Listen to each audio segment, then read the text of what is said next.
Because I am agoraphobe and you are not.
Hey, what is up, everybody? And welcome What to is up, guys? What's up, everybody? Monday Night Countdown. Tonight is the top 5 most underrated horror films of all Yeah. time. Hey, Keith. I'm gonna be right back. I'm gonna come back in a different way.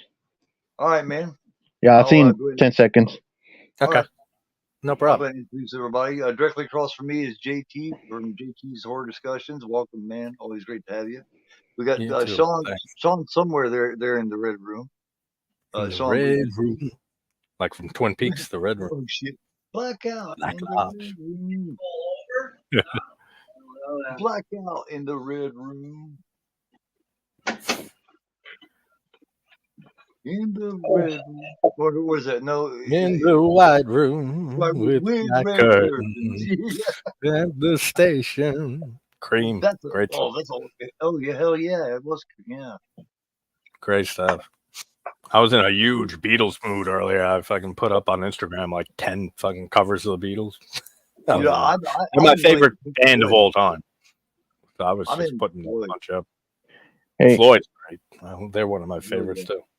And directly below me now is returning again is I can't hear anybody. You hear me? You hear us? Now we see you. Yeah, I couldn't hear you guys. Can you hear us now? You hear us now? No. Can anybody keep talking? I can't hear anybody. Yeah, talking. Yeah.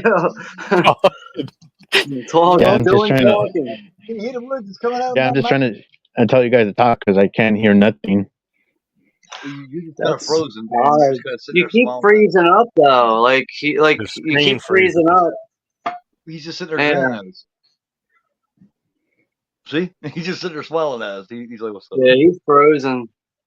Yeah, he might have to jump out again. I don't know. I mean, Keith, you might want to ask him about his Wi-Fi. Really? Juno, are you there, man? He's frozen. You're frozen when your heart's not open.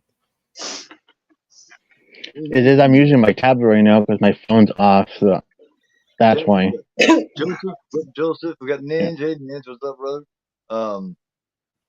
We got us in the chat. Yeah. Hey, Anthony Shabbat. What's up, Ant? What's up, Ginger? Joe? Can you hear us now, Juno? What's up, Dirk? How you doing, man? Dirk, man, dude, we have got to do Boogie Nights, dude. I insist. All right, so I can't see the chat because my tablet's about to die, and I have to plug in my phone before I get knocked off of the stream, so I won't be able to see the chat for the night. What the Eagles? The Eagles are doing good this year too, aren't they? Yeah, they're like 10-3 right now. They're playing right now. So I think they're tied at 10 right now, playing Seattle. Football's the only sport that I watch, really. The Giants haven't been great for a long while, so I can't really be happy to be Giants fans. So. They've been doing much since fucking Eli Manning, and that was just kind of I don't know. Like they shouldn't have won that Super Bowl. Remember that Super Bowl they went against that undefeated Patriots team that had Randy Moss. Remember? Yeah, 2012. That wasn't their last Super Bowl, was it? No. It was 2012. They went undefeated. Okay, 2012. And the only it was game they lost 2012. was the fucking Super Bowl. That's the only game they lost all year was in the Super Bowl to the Giants. Yeah. I'd have been mad, dude. Oh my god. I'd have fucking killed the Giants. Yeah, I don't know what the fuck's going on with Juno, man. I can't ask He's him about his having bad Wi-Fi because he's not connection. going up. But we're gonna have to ask him about his Wi-Fi when he gets on here to see what he says. Hey man, Hey, what's I'm up? back, guys. Can you guys hear me now? We Yes. hear you. Yeah, I we hear Yeah, you. I can hear you guys now. Now you guys sound better. It's just, Okay. yeah, it's not Now my we can see Wi-Fi you. problem. It's just that I have this shitty tablet right now. Like my phone's off right now, so Do you usually use with my phone, it Wi-Fi? doesn't have problems with it. Do you use Okay. Wi-Fi or do you use data? I use data. I don't have Wi-Fi in my house. Oh, so you use data. Oh, that explains a lot. That Yeah, could be something because my complicated. phone is because usually when I have my phone, it works automatic. Like because what's it called? Because I have Metro and stuff. Yeah, Yeah, I have Metro too. I'm looking through a list, just Yeah, like Joe. the 40 most underrated horror movies. Black Christmas isn't on there. It's underrated horror movie. Like some of the picks that are on these things are insane. Yeah. Black Christmas, City of yeah. the Living Dead by Fulci. Like these are underrated, I guess. Yeah. Well, You guys can see me, like, and I'm not blacking out or anything. No, you're frozen though. You're frozen screen wise. Now you're moving. Yeah. Now you're Yeah, moving. Yeah, Well, it's like your dad is slowly kicking in. Yeah. Yeah. Apologize about this, folks. Just, It's all right, man. you're It all right, happens man. to all of us. yeah. You know how Thank many you. times I've frozen and shit at the end of a 2-hour stream? Happens all the time. Yeah. It's a struggle the whole couple hours, man. By the time you get done, you got a fucking migraine. It's just like, oh, Exactly. Yeah. It Give ends me up feeling five. longer than it is. give me Yeah. 5 honorable mentions, JT, for the underrated. Because I know you got 5 honorable. Honorable mentions. I actually didn't even think of any honorable mentions. Really? I forgot It to. was hard, I have it was honor- hard I have- enough making this list, narrowing them down to Yeah. 5. I have honorable mentions. I got Like I 20 said, films with you. I know you came in fucking all in movies. I can't help it, man. Psycho 2 is a fucking underrated movie, like according to this list. Like it's one of the greatest sequels of all time, in my Yeah. opinion. Underrated. Not Yeah, anymore. I think it goes underappreciated though. I can see that. Yeah, I mean, it had so much to live up to with the original, but I think Psycho 2. So you want honorable mentions, Keith? Yeah. To me, Psycho Oh. 2 goes with Halloween 3 and Exorcist 3 now. Yeah. You know what I mean? It's been hot long enough to where it's not even underrated anymore. I'm Yeah, trying to pull same- one same- out real quick. Same thing with Killer Clowns from Outer Space. That's already gained a lot of more recognition now. Dude, it is fucking That was the hard part about this. Is a lot of movies, and Yeah. Keith mentioned earlier, Halloween 3, Exorcist 3, the movies that had big appraisals over the years. Yeah. Like Killer there's Clowns a from lot Outer of- Space is having a video game, which is Yeah, I awesome. know. That I heard that. is getting more respected. Like, wow. Did you guys hear what I was talking about with Jerry Goldsmith yesterday during the matinee? I didn't realize because he died in 2004, but this motherfucker, you realize that Jerry Goldsmith invented, like he composed the Waltons theme, I'll be back in a second. fucking Star Trek: The Next Generation, one of the biggest shows of all time, Gunsmoke, The Twilight Zone, and movies he did. He's got a mishmash of all different kinds of films, man. That motherfucker was genius. First Blood. Got to mention that. All of the Rambos, brother. All of them. All of the fucking Planet of the Apes film score. Yep. Damn, Sean left us now. Oh, there he is. Okay. No, I'm just trying to pull out an honorable mention real quick. I'm looking at my collection. Yeah, I was scrolling through. I was scrolling through Tubi and shit. Yeah. You want me to mention my honorable mention, Keith? All right. Now this one. Yeah, my first honorable mention. Oh, do you want to go? Go ahead and give me 3 honorable mentions, Juno. One of my honorable mentions I do have is that's an underrated movie, and it has to be a Breakdown from 1997. Okay. I kind of consider that as a horror movie, even though that's a thriller, but that has like horror movie aspects to it of how tension and very scary that movie is when they have like the suspenseful scenes with the truck chase at the end. Like that just screams horror Yeah. It's definitely You know what's underrated. tough, That's a good film. Like one thing that kind of sucks about Breakdown is like, yeah, it's underrated, and it gets released on Blu-ray by Paramount, and then it quickly goes out of print like 6 months later, going right back into obscurity, not helping the film at all. Yeah. Pair of pricks. It's- I call them pair of pricks. Yeah. yeah. But you can get the Blu-ray from like other labels, like Region B Blu-rays. But like that was an American release that probably would have helped the film bring it to like people's attention, and it quickly goes out of print, already going for triple digits. Yeah. Yeah. That is a good one. And my second. Go ahead, man. Sorry, I was just naming shit off. Do we have to take turns doing the honorable mentions or no? No, go ahead and name yours. I was just running one. I'll do this real quick so it could go by. My second one I'd pick is Maximum Overdrive, Stephen King. Ooh. I know Stephen King hates this movie, but he can go fuck himself because I enjoy this movie, and I enjoyed Stanley Kubrick's The Shining. Oh, it's a fun movie, Maximum Overdrive. Yeah, because Stephen King just hates this movie, and I bet he wants a remake of this. I'm not seeing that shit. They're going to CGI the hell out of that crap. Well, I mean, he did not a great job. But I mean, he did a good job as his one and only directing gig. Yeah, and he still despised the movie. Like, I disagree with him. I just think that's not his medium. I mean, and even with his novels and shit, I got like 3 shelves of King novels. It's very hard to adapt his stuff well to film because of just his writing style and the descriptions he goes real heavy into. Like, that's why I feel like it. And here's an honorable mention: It Chapter 2. Underrated.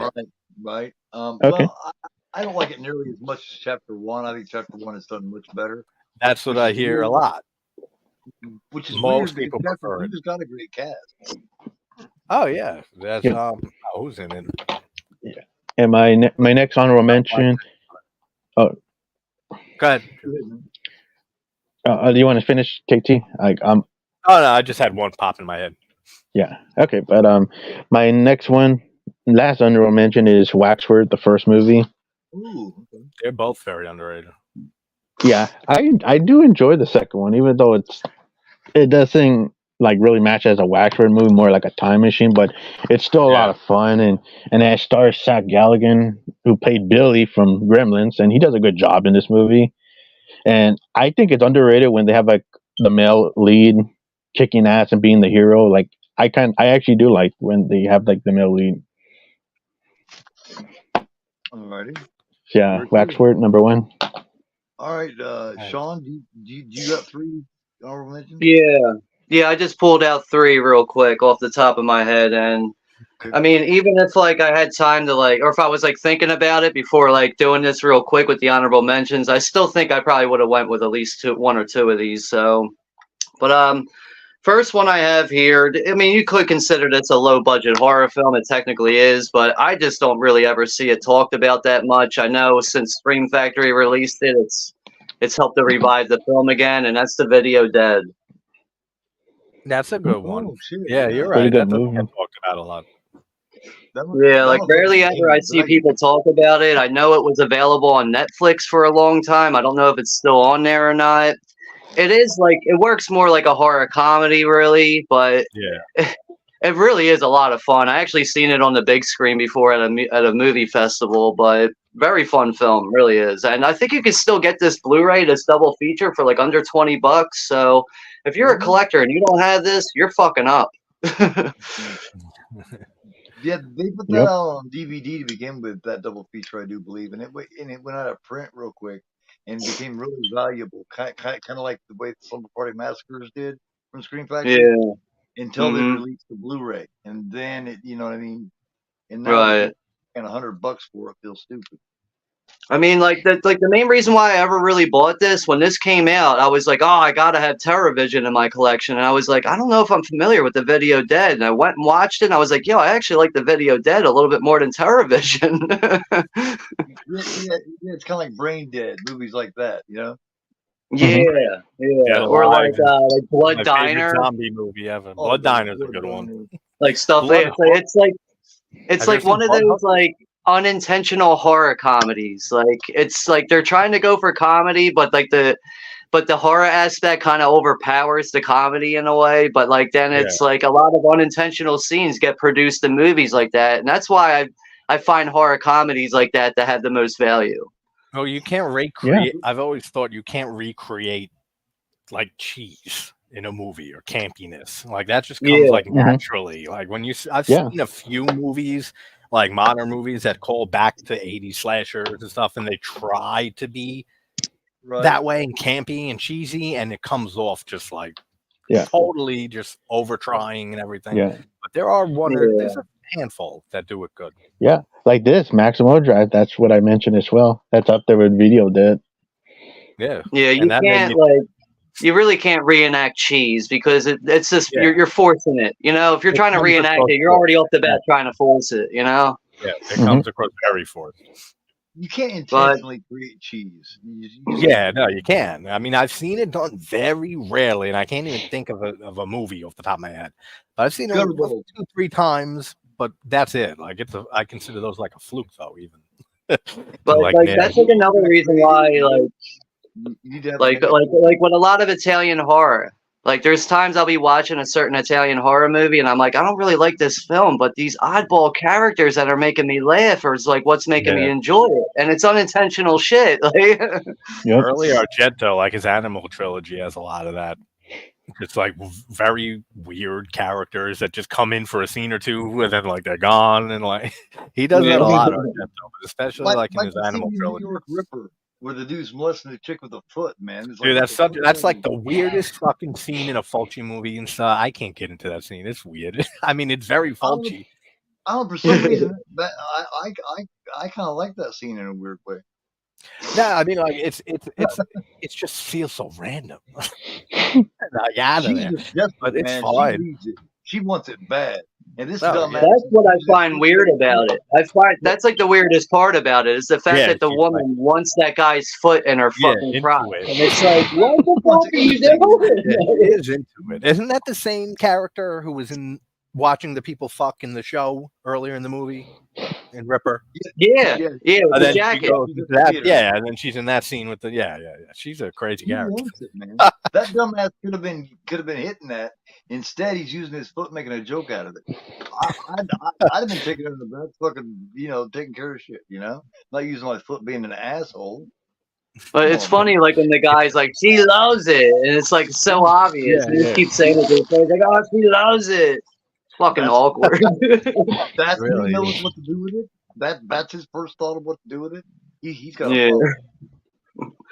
The second one I have here is a slasher film from 1982. And this is not, I mean, even though this has an upgrade now on Blu-ray, I still feel like it's not getting enough talk, and that's Alone in the Dark. Oh, yeah. Jack Shoulder movie. Yep. Also, I got the pleasure to talk with Donald Pleasence. And like, I mean, I will say this though, I would say it's like far from a good movie. It has its flaws throughout it, but there's a lot of good acting roles throughout it. And there is like a good cast and everything, and the story is good. It's just probably not executed very well.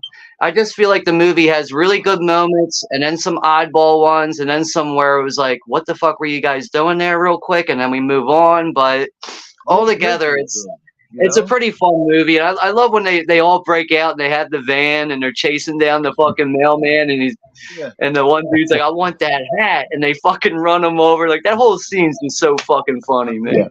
Yeah, that's a very underrated slasher movie. It doesn't get talked enough. I just put in the comments. Did anybody see Blood Hooks? Blood Hook. It was by one of the guys of Mystery Science Theater 3000. And it's a low budget slasher from like 87. Musky Men. It's basically a guy killing people with a fishing rod. He's right. It sounds as ridiculous as it is. I'm not saying it's underrated. That shit's rated fine. But it is fun. It's a fun. So if you've never seen Blood Hook, check that one out. It's a fun time. Definitely check it out. I think Vinegar Syndrome released that. The slipcover they might, somebody did. You might be right, Sean, with Vinegar. Because definitely that movie was hard to track down for years. Yeah. With the slipcover, it's expensive as fuck. I had the last one. Yeah, gotcha. The last one I have here, this is definitely an underrated ghost story here, and this movie really needs to be talked about more. And honestly, this probably should have been in my top 5, but at least it's getting mentioned. And what year is this? 81 or 82? It says 83. I thought this was 82, but this is the 1983 film, The Entity. Dude, Oh, Yeah, great. that's very disturbing movie. That's Oh, I underrated. I That's love I gonna know be the like first time thriller I shit. ever watched that, man, I really I was like, all right, I'm probably gonna watch a movie like The Poltergeist. I was not expecting this lady to be getting raped by a ghost. And it was There's based a on And a scene true in that story, movie that's great when she's supposedly. asleep. And Barbara Here in Hershey's in it. California, it's based over here. When it's molesting her when she's asleep and she's getting into it and she ends up getting off and then she's all Oh, yeah. ashamed and shit. That's a And hell of a Yeah. score. the score, that industrial. Yeah, that metal movie breaks is down when she gets yeah. raped. That's Quentin Tarantino's Inglourious Barbara Hershey had a Basterds. nice body, man. Yeah. I mean, When she come goes on. to shoot at Shoshana in the very beginning, it starts playing the down from the Entity. Yeah. That's a Yeah, great. that movie was based on a real story here in California. That Yeah, I bitch, heard it was based on she's real a events. lion. Like- Crazy bitch. If you buy the Blu-ray, it actually comes with like a small documentary on the true story. Come Mhm. on. It actually does That's come cool. with like, I forget, it's like a 20, 30-minute documentary about the Oh, true about the story. real But event. Check that I out. love I've Ron never Silver been in it. Ron Silver, he's because he's into her. He likes her, but he knows she's crazier than a shithouse rat.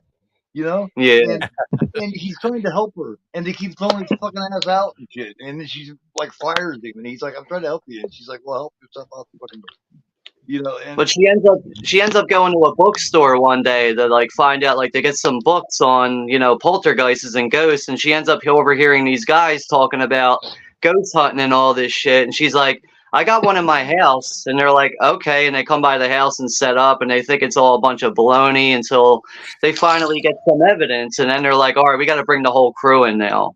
And that's when the doctor, who's played by Ron Silver's, all mad at her, like, why do you got all these fucking clowns in your house right now? Fucking, you don't have ghosts in here. It's all in your head. Dude, that Well, guy she is tried so it. frustrating. The fucking doctor or whatever that's Yeah. always kind of tell her that's not happening in your head. He is such an annoying character.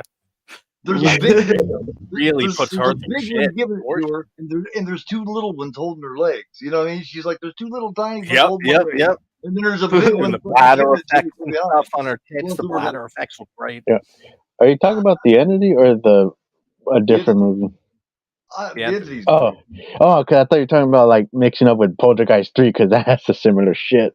But Oh, the Poltergeist 3, I love Where that. you have an That's my asshole favorite doctor that just doesn't believe Caroline in the third Poltergeist movie. That's my favorite Poltergeist film. That's 3.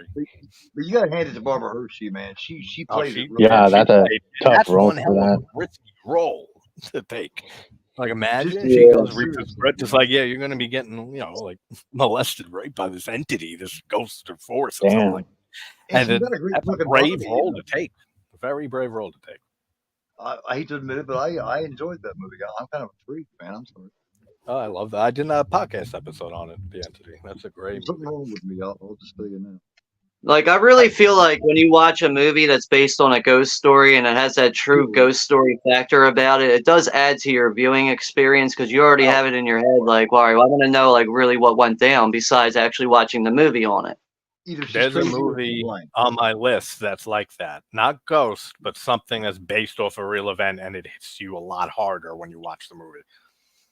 The Legend of Hell House kind of has some shit like that going too. Yeah, that's a good Yeah. one, man. Especially for like an atmospheric film that doesn't really give you like ghost visuals. It all relies on atmosphere, but it's so good. Like The That's not gonna Changeling, be able to too. do that, you know? With George Yeah. C. Scott. I think that's another one that I know a few people hate that movie, but I love The Changeling. Back then, the physical effects were not very good, so they had to depend on the atmosphere. Oh, And yeah. they were so good at it, like Well, that's the All thing. right, Once CGI came very prominent and stuff, that's when you started seeing the ghost genre take off because it's so much easier to do ghost movies with CGI and stuff. Like, when's the last time you saw a practical effect on a ghost? movie. Like, you know what I mean? Like, I've seen it. It's happened. Like, we've got it, but like, it's rare. Ghostbusters. You know, you're gonna get Slimer every time you try that.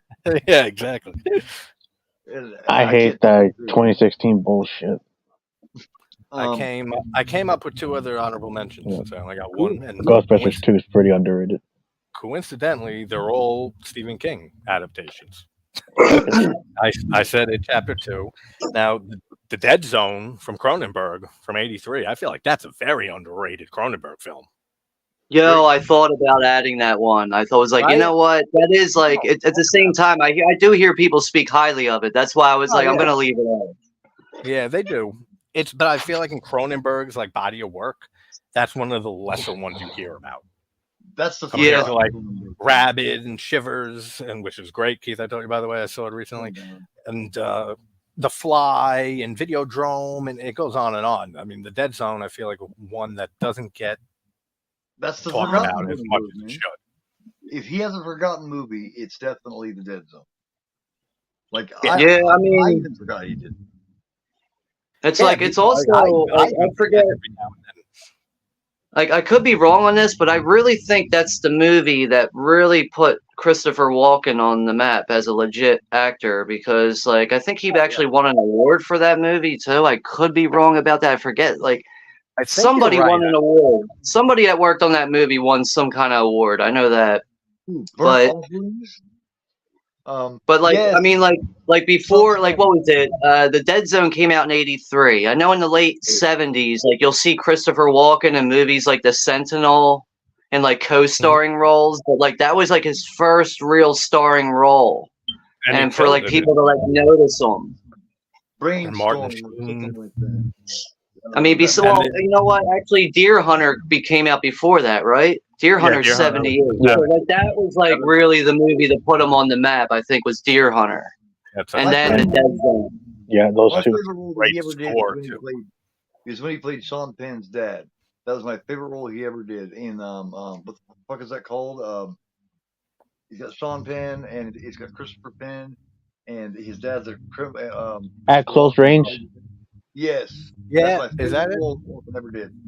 That's the one. I don't think he's ever done a bad performance walking. Oh hell no! Like, he's just on a planet of his own, you know. And the other honorable mention is another Stephen King by George Romero, The Dark Half from '93. Yeah, I like that movie. A lot of people seem not to like that one a lot, but I enjoy it too. Yeah, that one definitely crossed my mind. Especially with Romero. I mean, like, everyone goes to his Dead movies and Monkey Shines and Season of the Witch. That's one you don't hear about talked about often. Romero's got a strange catalog, man. Romero's got a strange catalog. He really does. Oh yeah, I mean, he went in and out of all different things. So then the Dead stuff is just what he was known for. You know, but yeah, there's 3 Stephen King underrated movies in my opinion.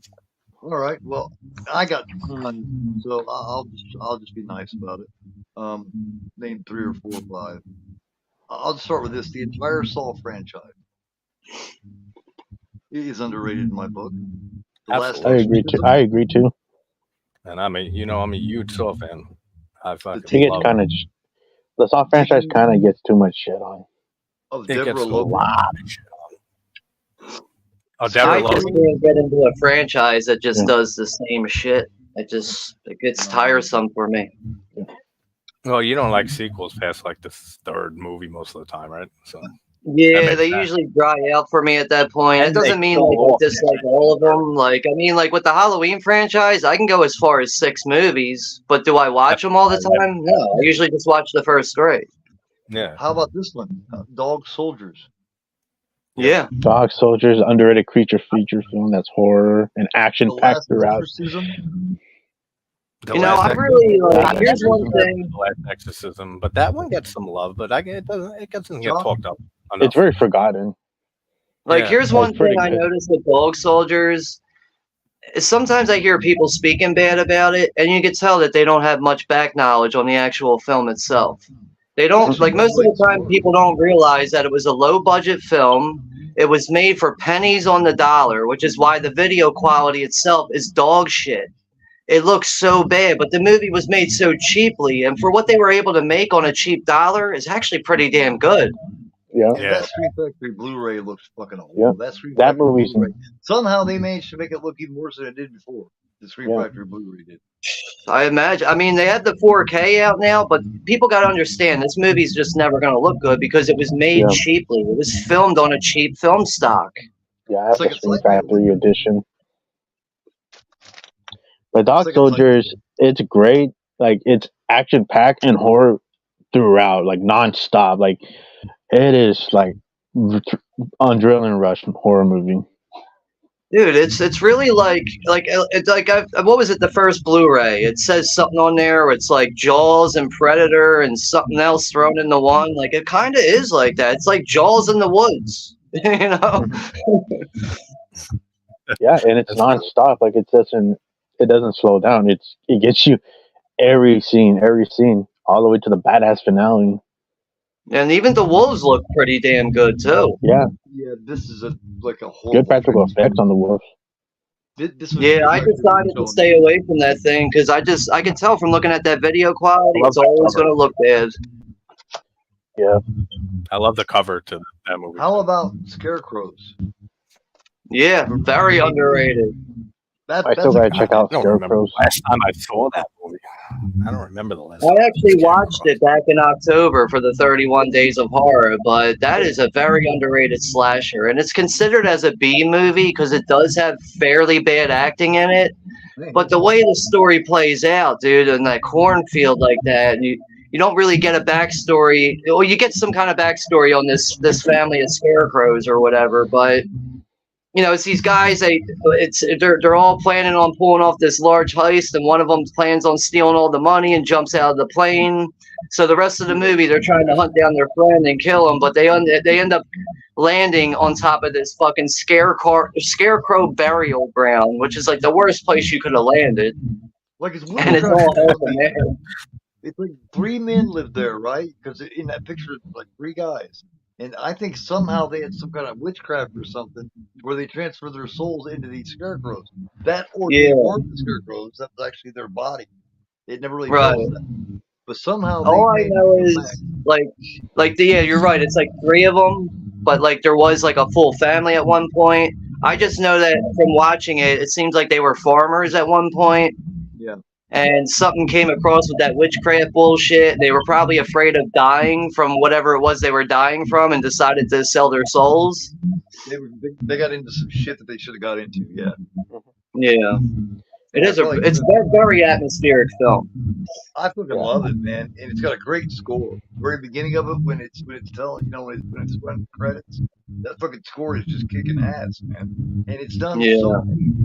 And every character in that show is such a piece of shit, man. There is not one honorable person in that movie. Yeah, yeah. I have one more.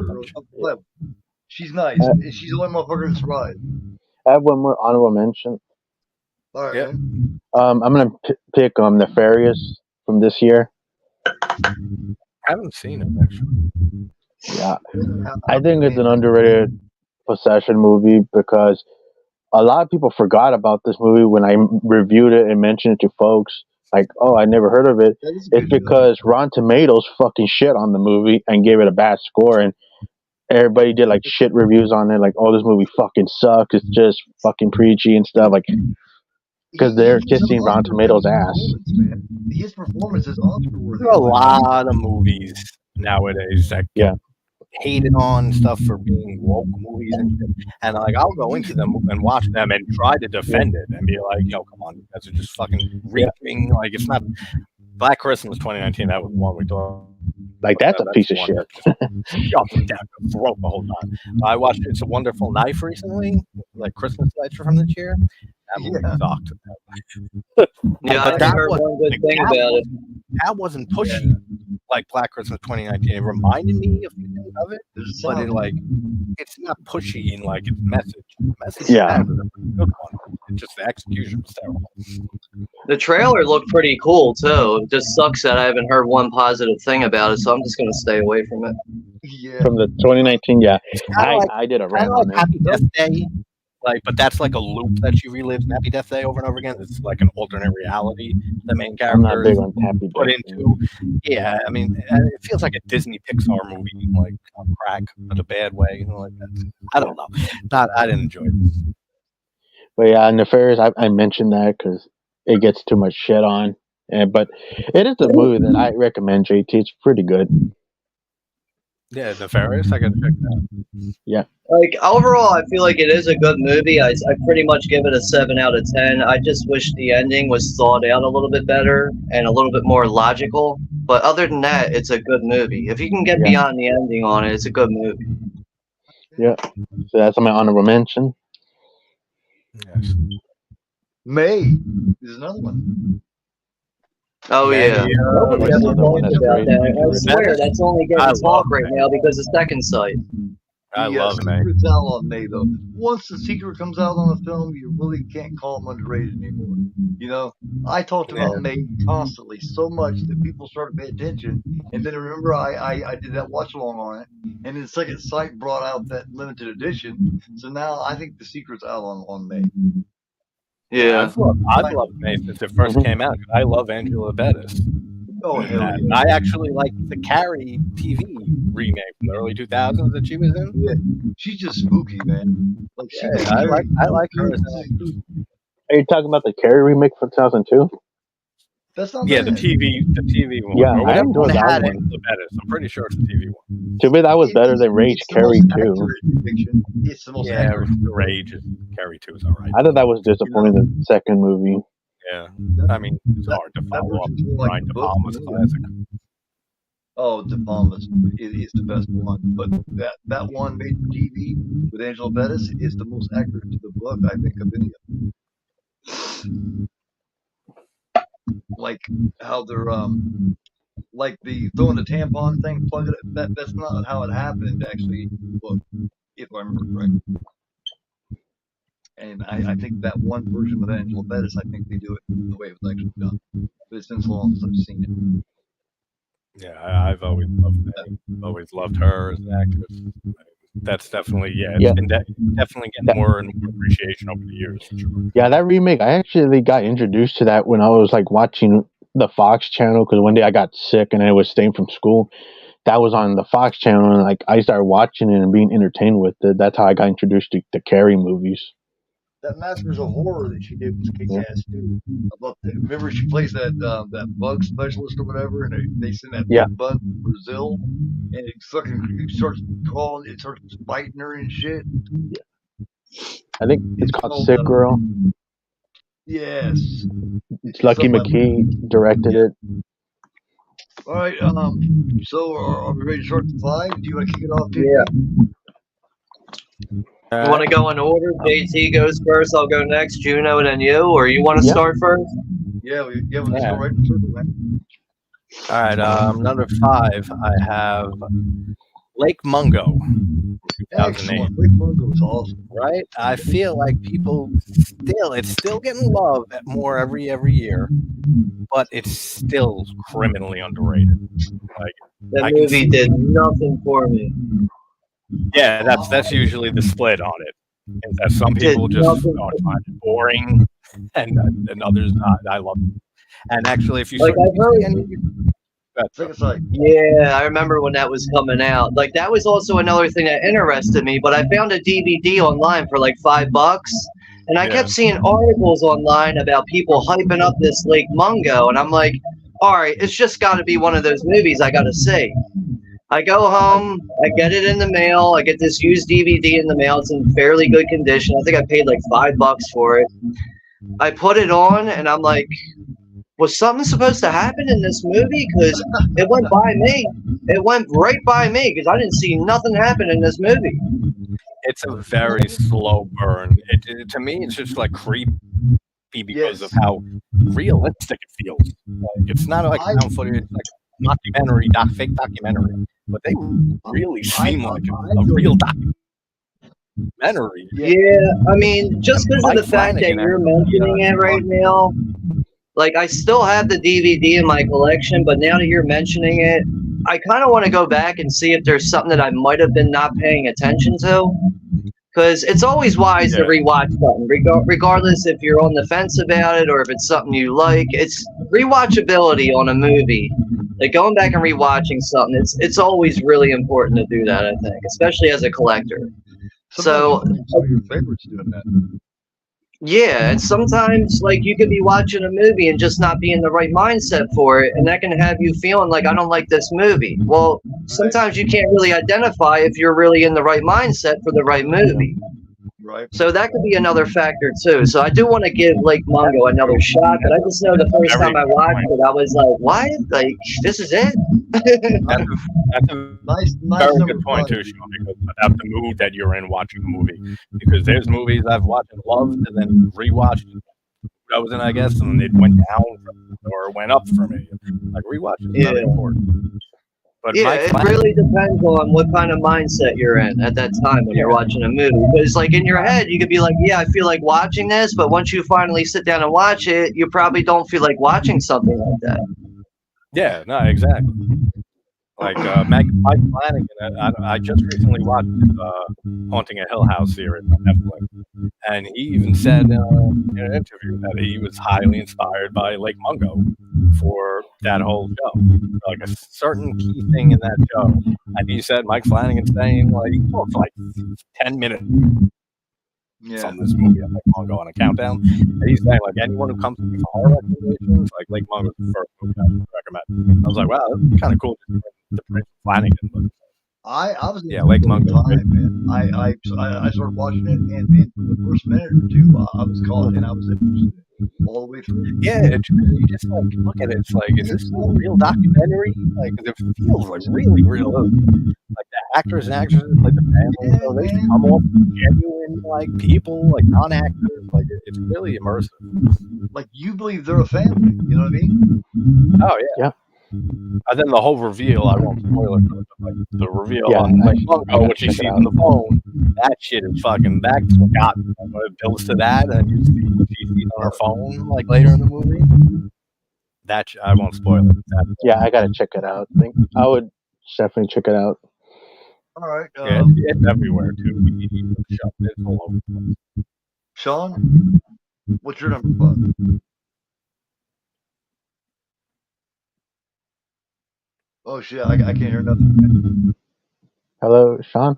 I was playing with my mic to try to fuck with that noise, and I forgot to turn it back on. All right, yeah, my number 5 here is a fairly new one here. I'm having trouble remembering if it's from this year or last year, and it's not saying it on here. But yeah, this was the first time watch for me a few months ago, and I kept putting this movie on the back burner, and people were like, dude, you gotta see it, you gotta see it. And I was like, I just, reading the concept doesn't sound like something that would really be up my alley, but I was like, fuck it, let's just buy it and give it a watch because multiple people are speaking highly of it. And I was really surprised by this movie, and it's definitely one of my favorite ones of the year. I'm pretty sure it's a 2023 film, and it's Brandon Cronenberg's Possessor. Yeah, that's what we talked about. That one. That's the one that from Cronenberg, Brandon, I haven't seen. Yeah, dude, very good film. And let me just say this. I don't like it that much. Really? Like, do you know what though? Like, I don't really think. Like, another thing is like a lot of Brandon Cronenberg stuff doesn't really click with people. Like, I know you liked Infinity Pool though. That's the only one. My son loves it. To me, Possessor doesn't pay off, man. The ending doesn't pay off for me on Possessor. Like, I won't give it away, JD, but yeah. To me, it just does not pay off in the end. I was not satisfied. It is kind of a subtle ending, but it makes sense to me at least. But I'll just say this, like, I mean, I like all types of genres. I don't really care for spy films that much. But this is a sci-fi horror film that's based on spies that have this technology to plug into other people's bodies and put somebody else's mind into someone else's body to go kill high-profile targets. That right there just drew me right into it. I'm like, yo, this is fucking nuts. Yeah. And the way it plays out with the one girl who is trying to, she's like the main person who's got to like take out these targets. But over time, her plugging in other people is starting to really wear down on her emotionally, and she refuses to admit to it. But there's so many other creepy factors throughout the film, and I just overall that's like another reason why this is on my list is because I'm seeing this show up in Dollar Tree. If the movie's showing up in Dollar Tree, that means it's not selling well, and people are not. I mean, people are not buying it, and it needs to be seen more. Or they made too many copies. I forgot from last time you mentioned it. Was that his second movie? He's done 3 so far, Brandon, right? Yeah, because what was that first one he did? It was, he did Antiviral. Antiviral, I saw that. I really wanted to like that too. I didn't like that either. I liked the first I didn't really care for Antiviral either, but Possessor just really hit for me, and I feel like that's worth seeing, especially if you're a fan of Brandon Cronenberg's work, even David Cronenberg, and if you're a fan of sci-fi horror, you should be able to find some kind of value in it. I think it's, put it this way, whether you like it or not, I think it's worth at least a one-time watch. Right. Oh, definitely. Yeah, definitely. Because, check it out. all right, Juno? Yeah, my number 5. You still want to talk more about it, Sean, or you're done? No, I'm good to go. Okay. No, all right. we really can't because JT hasn't seen it, and we don't want to ruin it for him. Yeah, I haven't seen it either, so yeah. Oh, okay. But my number 5, I'm gonna go with Unnameable 2, which is a sequel to the Unnameable movie. I've seen it. Oh, nice. That's a worthy one to mention. Nobody ever talks about those movies. I would even include the first Unnameable as like those. I don't hear the Unnameable, the first one. I know they did a Blu-ray, but that's sadly out of print, so I don't have that one. Cal, you don't like Halloween 78? Oh my god! Get out of my damn stream, you son of a bitch! That's what I was thinking. Cal, I love Cal. Yeah, like Cal's. Margot Kidder, he said that was better than Jamie Lee Curtis. I love Margot Kidder. But yeah, Unnameable 2. I grew up watching this on DVD, even though I had bought it this a couple years ago. But my dad used to have this movie. I also saw the original. Wasn't the first one? Wasn't it like based on a Lovecraft story? Yeah. Yeah, right. Because I've seen the first one. I know that. I've never seen the second one. I didn't even know it had a sequel. Actually. So thank you. You're on my mental watch list. Yeah. Well, this is the first one right here. Yeah, I know that cover. Yeah. With that fucking goblin on there. I remember when I used to see this VHS in the store, I'd be like, I'm not touching that thing, man. That thing's scary as fuck looking. But yeah, Unnameable 2. I hope they get this on Vestron because this DVD is released by Lionsgate, so and it has like a shitty DVD quality, like it's not that good. But hopefully they get this on Vestron Video someday. Yeah, it's hard to say if Vestron even owns those movies, though. But Vestron is also known for sometimes to add a movie to their catalog that was never really there in the first place. They will add in an oddball one sometimes. Yeah, but hopefully this one gets, because I do enjoy it. It's like a very underrated movie. It's the first one. Like both of those Unnameable movies are underrated, very forgotten creature features. Mixed with sci-fi horror in it. Also, that's what they are, like creature feature type thing. Yeah, mixed with sci-fi. At the same time, like almost like the video quality and the quality of the films are almost like a Charles Band production, like almost like a Full Moon type of movie. And it's also H.P. Lovecraft as well. Oh, yeah. All right, cool. All right. Actually, speaking of Lovecraft, you know Joe Lynch, the director, he had a movie that came out recently, Suitable Flesh. Very Lovecraft. It has Barbara Crampton, Heather Graham. Good movie. If you like Lovecraft stuff, check it out. Suitable Flesh. Yeah. Okay. Well, my number 5 is something I don't know if anybody see it, but this used to be highly regarded. The last several years it's been forgotten about. The original Stepford. Great fucking show. I've seen it forever. Kick ass fucking movie. Definitely. That's a horror movie? Oh yeah, man. I know I've heard of it before. I just never paid attention to the title because it says Stepford Wives. It just doesn't sound like a horror title. Yeah, I know, right? It Okay, here, let me read these synopsis here. Okay. Joanna Catherine Ross reluctantly moves with her husband and children from New York City to the suburban community of Stepford, Connecticut. But when life in Stepford begins to seem too perfect, Joanna and her new friend Bobby, Paul Prentice, investigate a mysterious conspiracy among the town's husbands. Are the suburban women happy to be faithful homemakers, or is there a more shocking secret? Basically, what happens is every woman, there's a group of guys. There's one guy that leads all of them. All the men get together and meet. Next thing you know, all their wives are dressing perfect. They're fucking them whenever they want them to. They're keeping the house clean. They're dressing nice, and they're all starting to look the same and act the same. All the wives are. That's a Stepford wife.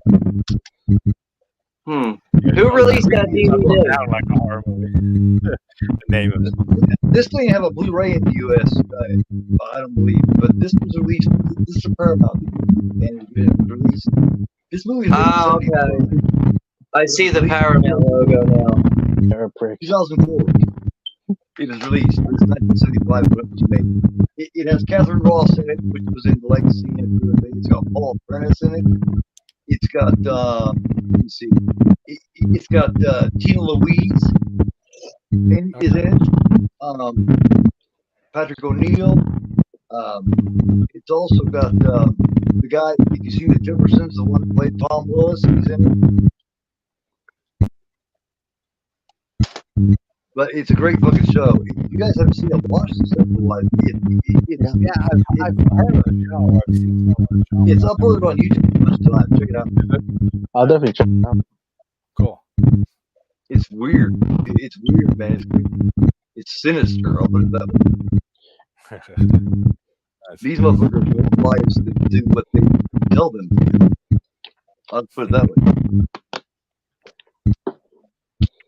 All right, number 4. JT. JT, what you go for? Ginger, you'll appreciate this. High West, The Sacrament, 2013. Now, I watched this movie when it came out. I liked it. I watched it again a few years after. Yep, loved it too. And then I just did a video on it. Pretty long because I was talking about cults and shit too most of the time. That is such an underrated that footage movie. It's basically about the Kool-Aid thing, you know what I mean? About Jonestown and Jim Jones and the side and stuff. AJ Bowe. Both beat by beat, like to the actual events pretty much. There's a few things changed, but that's what I was talking about earlier when Sean, when you were saying like it's because something like is based on something real or true events, and that's in your mind and you're watching it. That's like the fact that we're all happy. He does a great job, man. To bother Gene Jones, he killed in that movie. He fucking killed him. He was the coin guy in No Country for Old Men. Yes, he's the one that Anton's fucking with. He's like, I typically go to bed about 9 o'clock. He's like, you don't know what you're talking about. I didn't recognize it. I didn't notice. You don't know what you're talking about, dude. He's like, that movie. Well, I might want to come back. He's like, why would you come back? I'll be going to bed at that time. Why would you want to come back? He was getting fucking terrified, man. That's a great film, and I love it. That's a classic. But yeah, that's exactly chilling. I don't scare easy. That motherfucker is chilling. Yeah, I'd have to stab him in the neck or something. Man. I wouldn't fucking him. Certain scenes that are in that movie. I mean, God it is damn. found footage, but it doesn't feel like found footage. And then there's definitely shots that no one's filming. But like, it doesn't matter. Like, one, I love Ty West, and two, I love right. It's eerie, it's disturbing, especially when you put in mind that this shit happens, and it happens all the time. Great movie. Hey, everybody kind of fuck your device and see if you can adjust audio and shit. It's driving me fucking I've been playing with it, man, but it is like unbearable. I can't even hear anybody. Yeah. Yeah, I'm hearing it like nonstop too. It's coming from some. I'm not sure who it's coming from, but we should all play with it and see if we can fucking fix the thing. It's driving me bad. I still hear when I pop my. Okay. It's gone. But then it just starts again. It starts up like it stops and then it starts. It starts. It stops. Son of a bitch, man. It usually like works itself out over time, but it's getting bad. Yeah. I don't think it's coming from me. I really don't, because I never hear it when I'm just doing my regular watching. Yeah, I don't hear. That's why when I unplugged my headset last week to try to see if it was me, I well, it doesn't happen on any other stream. voice when I mute it. I don't know if I can fucking take. Okay. Great number 4. Okay, Sean, what's your number 4? Let's just kind of fuck with it along the way and see if we can fix it.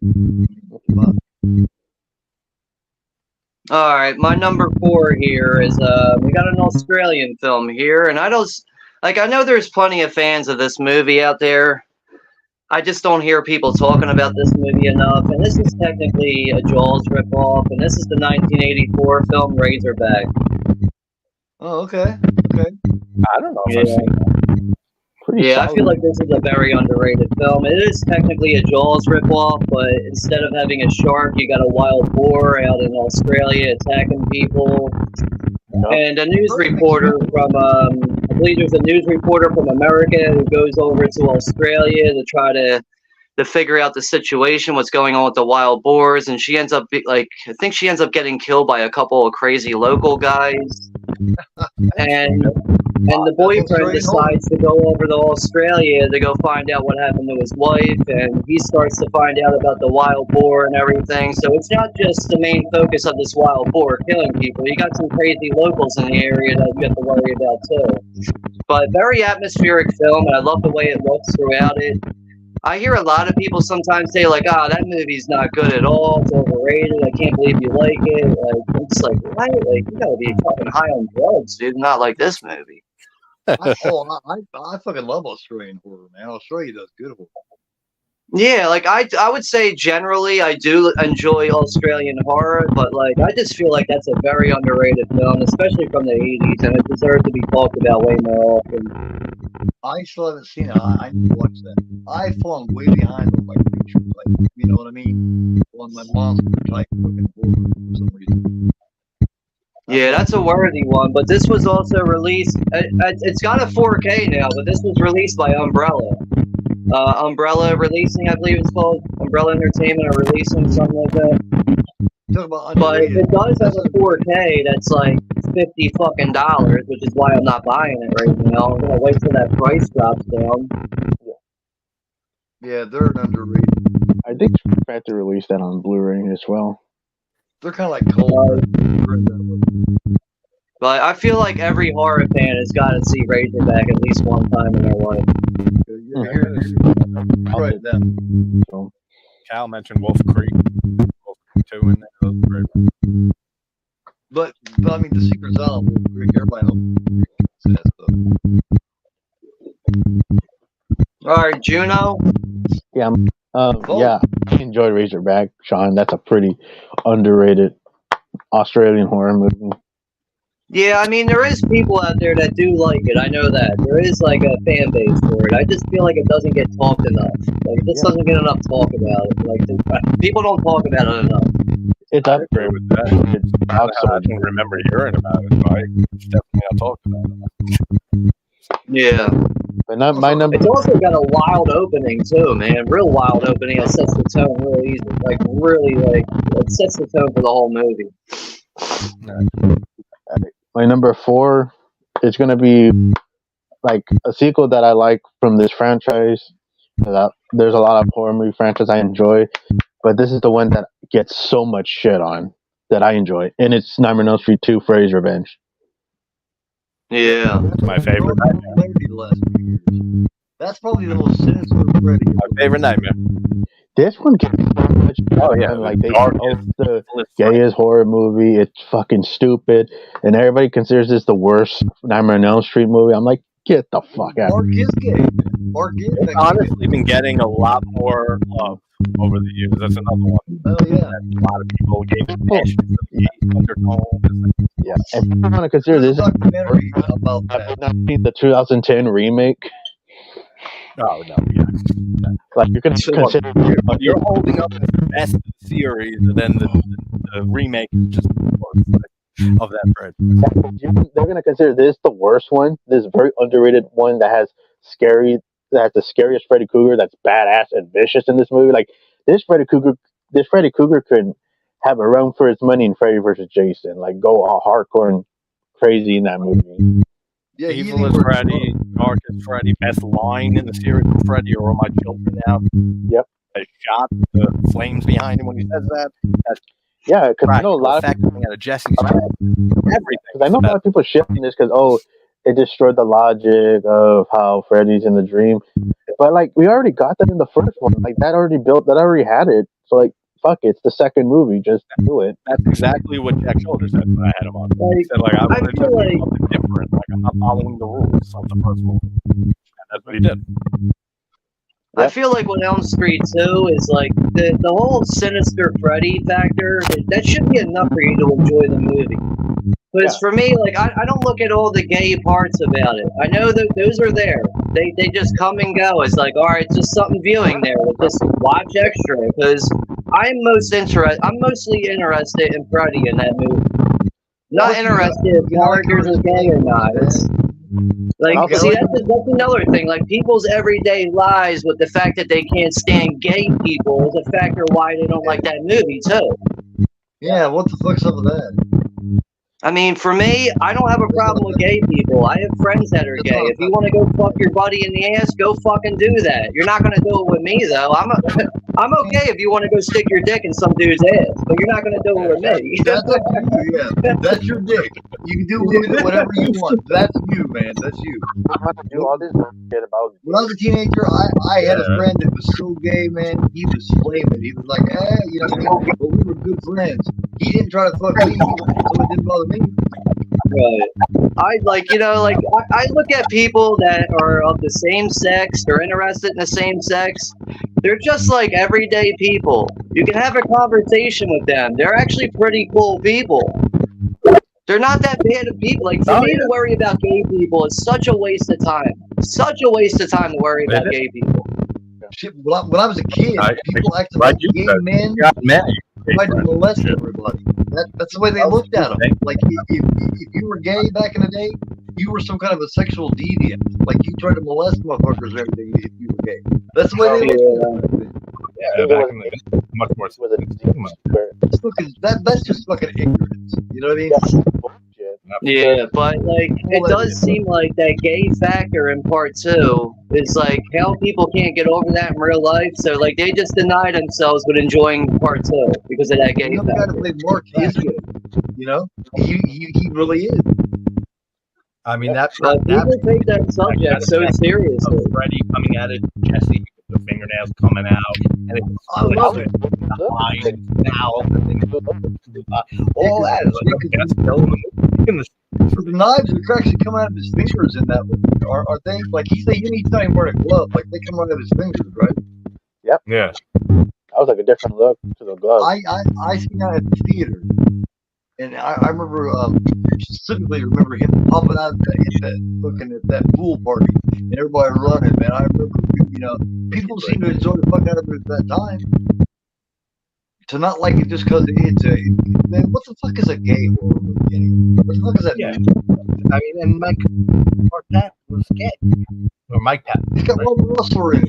Mark Russell was a cool Pat was in the closet gay at the time and stuff. So it's like, the whole documentary on the closet or what shit you have to go. Plus, it's got Clu Gallagher in it. You gotta love it. Clu Gallagher from Return of the Dead. He's great in this. Clu Gallagher's fantastic. Every time I watch part 2, every time I watch part 2, I always look forward to the party scene when Freddy finally jumps out and the guy's like, "Hey man, relax, we just want to help you," and he's like, "Help yourself, fucker." I'm like, "Yo, it's coming up." I love this part. It's so good. What about the bird scene? What about the bird scene with Clu Gallagher? Remember the bird? That was random, just out of fucking nowhere, man. I was like, what the fuck? Yeah. Part 2 is great. Like, like even the opening, the very dude, that opening scene when they're on the school bus. It's funny. Yeah, the school bus intro was great. Just out of nowhere, like it goes from like driving down a random street, and then they're in hell out of nowhere. Like, it's such a good scene. And also, back about this. That's a really good Freddy. Yeah, I think it's the last scary Freddy until Wes Craven. Yeah. There's no one-liners coming out of that motherfucker, man. He's serious. He ripped off the top of his head and said, I got the brain, motherfucker. Got the body, I got the brain. Great. Yeah. Just like I have here on the Fresh Prince and Jazzy Jeff made a song with that has that part in with him talking. It is a nightmare on my speed. Yeah. You know, the favorite fact about this that I showed you right now, that pit shot is where in the bathroom, that's the only time a different person played Freddy before Jackie or Haley did. Cal's fucking with you.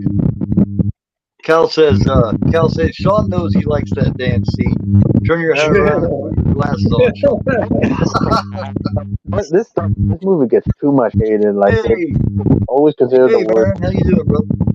But I always disagree with it being the worst. Cause, like, come on, you're gonna put this like the fucking fifth movie and the remake over this? Yeah, exactly. That or 4 or 5 That's or 6. crazy. Any of those are going up. Yeah, but this one, the scene that disturbs me in this movie is when he transforms into Freddy Krueger and then he kills Grady after he gets out of Jesse's body. That was like the scariest scene that freaked the shit out of me. Robert Russler's a motherfucker, isn't he? Yeah, that scene really scared the shit out of me. Yeah, that's a good one. Yeah, because even the music sounded disturbing, like the way the music is playing in the background. Grady banging on the door for Dad and shit, and they keep coming back to the corner However, why Mark would choose to hang around with Grady when he's having all these problems instead of his good-looking redheaded girlfriend? I completely disagree. Kyle was leaving, but he just said it's birthday. I still would have had to choose. He's like, come and stay with me, Mark. I've been like, all right. Alrighty. So it's my turn. I got a great number 4, guys, in my opinion. My number 4 is Prometheus. Underrated like a motherfucker. I saw that once. That one gets so much shit on. And this is a good fucking show, man. Good fucking show. A great cast, even if it does have fucking Charlize Theron in it, I can't stand. Michael Fassbender is just awesome. I thought he was creepy in that movie. I just rewatched Blake recently with great movie. It seems like the main issue with Prometheus is everybody wants answers with that movie. Yeah. And the movie's not all about answering questions. It's all about doing its own thing. People they just cannot get beyond that.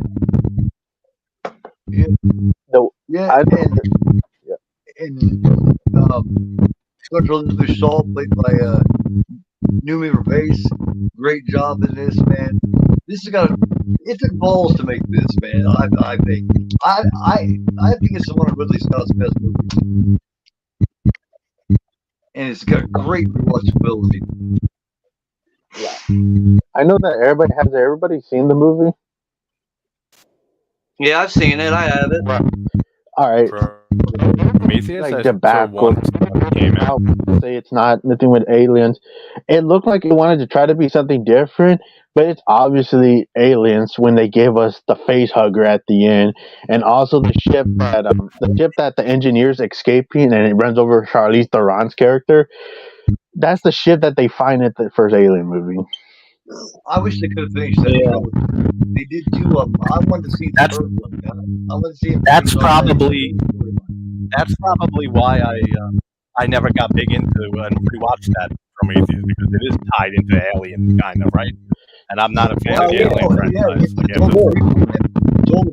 Hell yeah.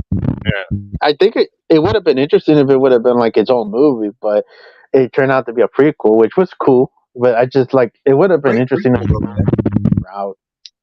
I'll stand by Prometheus all damn night, man. It's still a really good movie, and also the special effects are pretty damn good in the movie. Yeah, I never had an issue with Prometheus. I remember I bought it the year like it came out on Black Friday. I got it on sale. And this was before like streaming. Like this is when like this was like the early days of streaming. So it wasn't like you could go get Prometheus online or even like buy it online really. You could buy it on demand, I remember that, but it was like fucking $17. Like fuck that shit. So I bought it on Blu-ray and I bought a bunch of other stuff for Black Friday that year, but I went right home and I watched Prometheus first and I really loved it. I thought the engineer was pretty violent and brutal villain in that movie. Yeah. I thought like motherfucker picking up Michael Fassbender and ripping his head off and stuff. Yeah. Like I would have been cool if this one would have kicked that Predator's ass from the Predator movie, that 7 feet tall motherfucker Predator. Like the hybrid Predator. What a stupid idea that was. The engineer would have easily destroyed that Predator. Yeah, that's one movie I don't want to hear about ever again. Predator 2018. That's a rough one right there. Man, I am trying everything over here. I do. It's out all. Yeah, I disconnected my headset and then left it out for a bit, put it back in. I really don't think it's me. I unplugged everything. I don't even have my charger plugged in right now. Like it's like I got nothing plugged right now in at all. Like there's nothing.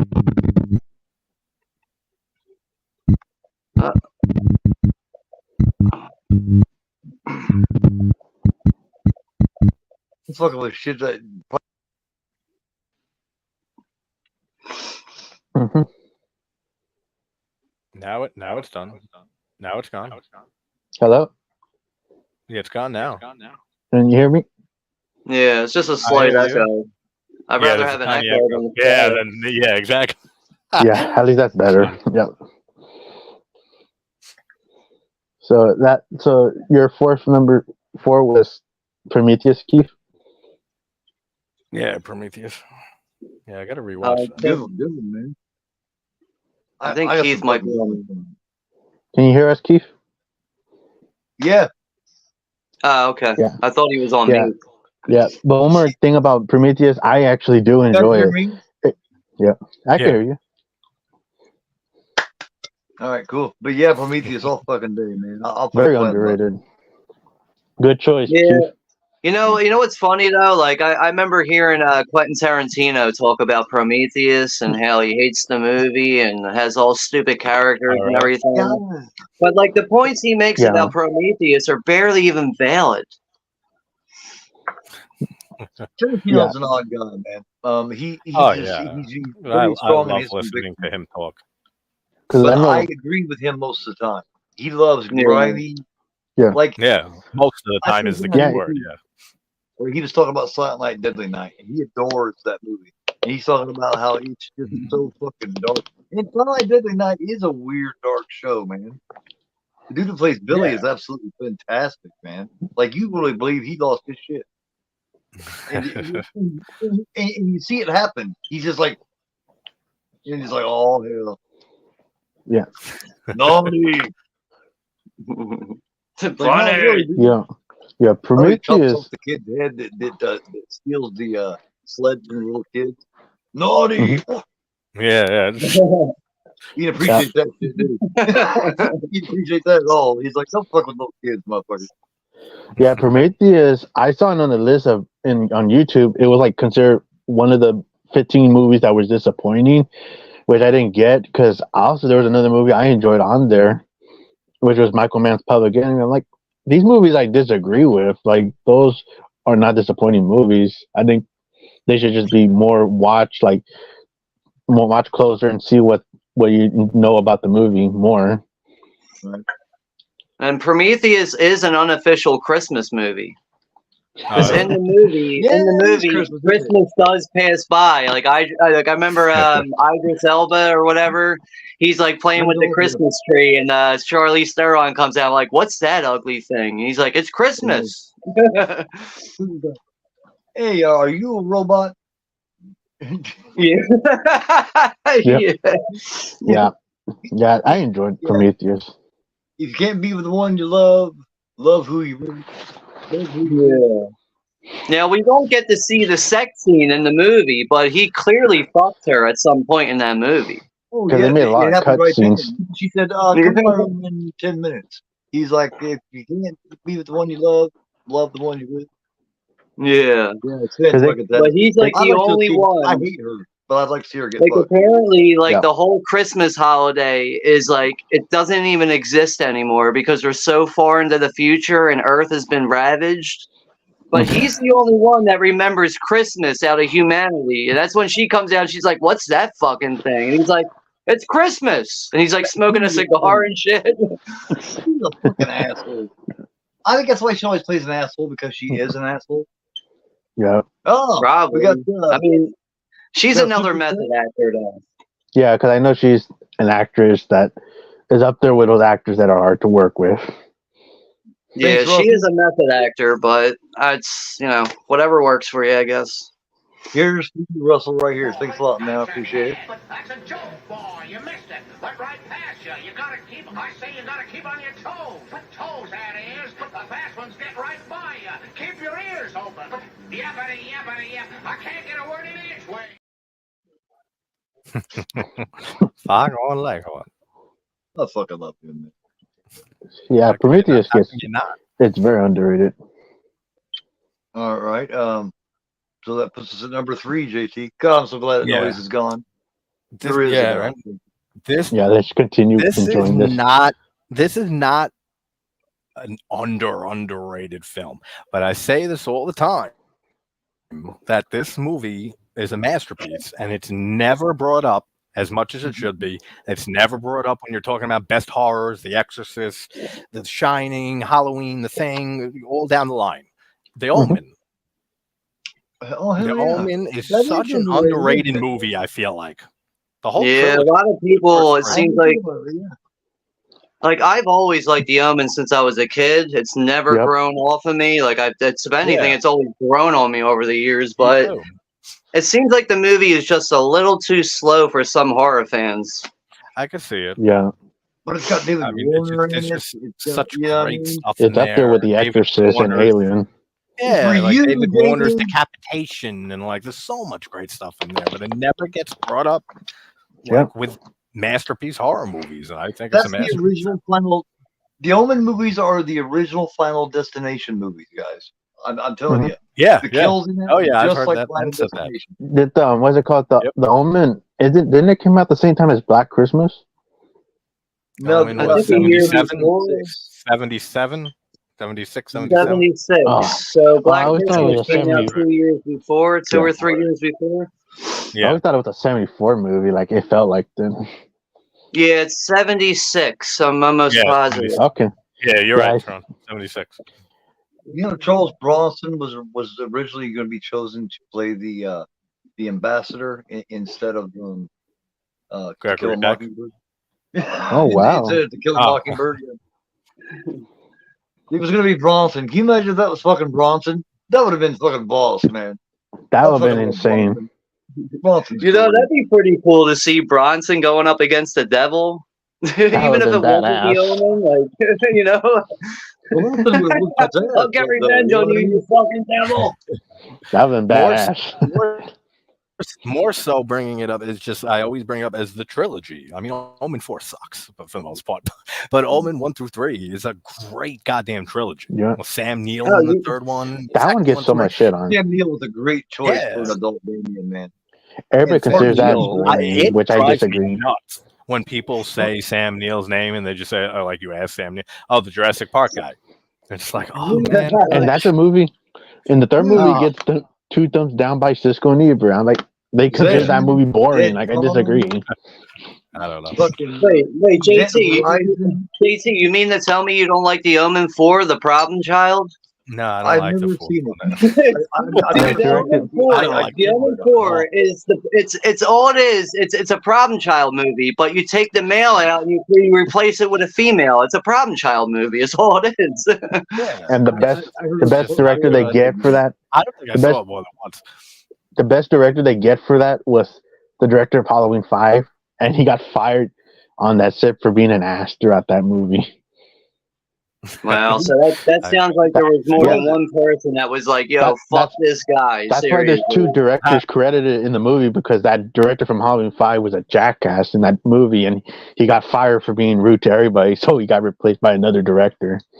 Yeah, he must have been rude to multiple people, because to get fired from a movie takes a lot. Yeah, I'm Because surprised he you're wasn't signing fired into a for. contract and you're already Yeah. being paid. So chances are, even though that guy got fired, he probably still got paid. He probably his contract probably wasn't torn up or not. He probably still got paid. And they probably had to put more money out for the next person. I'm surprised he wasn't fired for Halloween 5, because he was an asshole to Greg Nicotero for Halloween 5. If you're a director and you're getting fired during the making of the movie, that's another thing with 5. I mean, most of us, I would guess, have nostalgia for the first 6 movies in the Halloween franchise, maybe in like the first 8 Fridays. Like, that's what I grew up with. That was always on TV and stuff. It was Friday 1 through 8, and sometimes Jason Goes to Hell, and then Halloween 1 through 6, Curse of Michael Myers. 5, just I still have nostalgia for it, but it's so bad. And I mean, you have Greg Nicotero, you have Nicotero, Kurtzman, and Berger, KMB, fucking working effects, and there's like they don't even utilize them. Like, there's no good like kills or effects in Halloween 5. I didn't know Nicotero's people did Halloween 5. Yeah, KMB was on there. He was the director was a total dickhead to him on that set of the movie. Even Nicotero talks about it.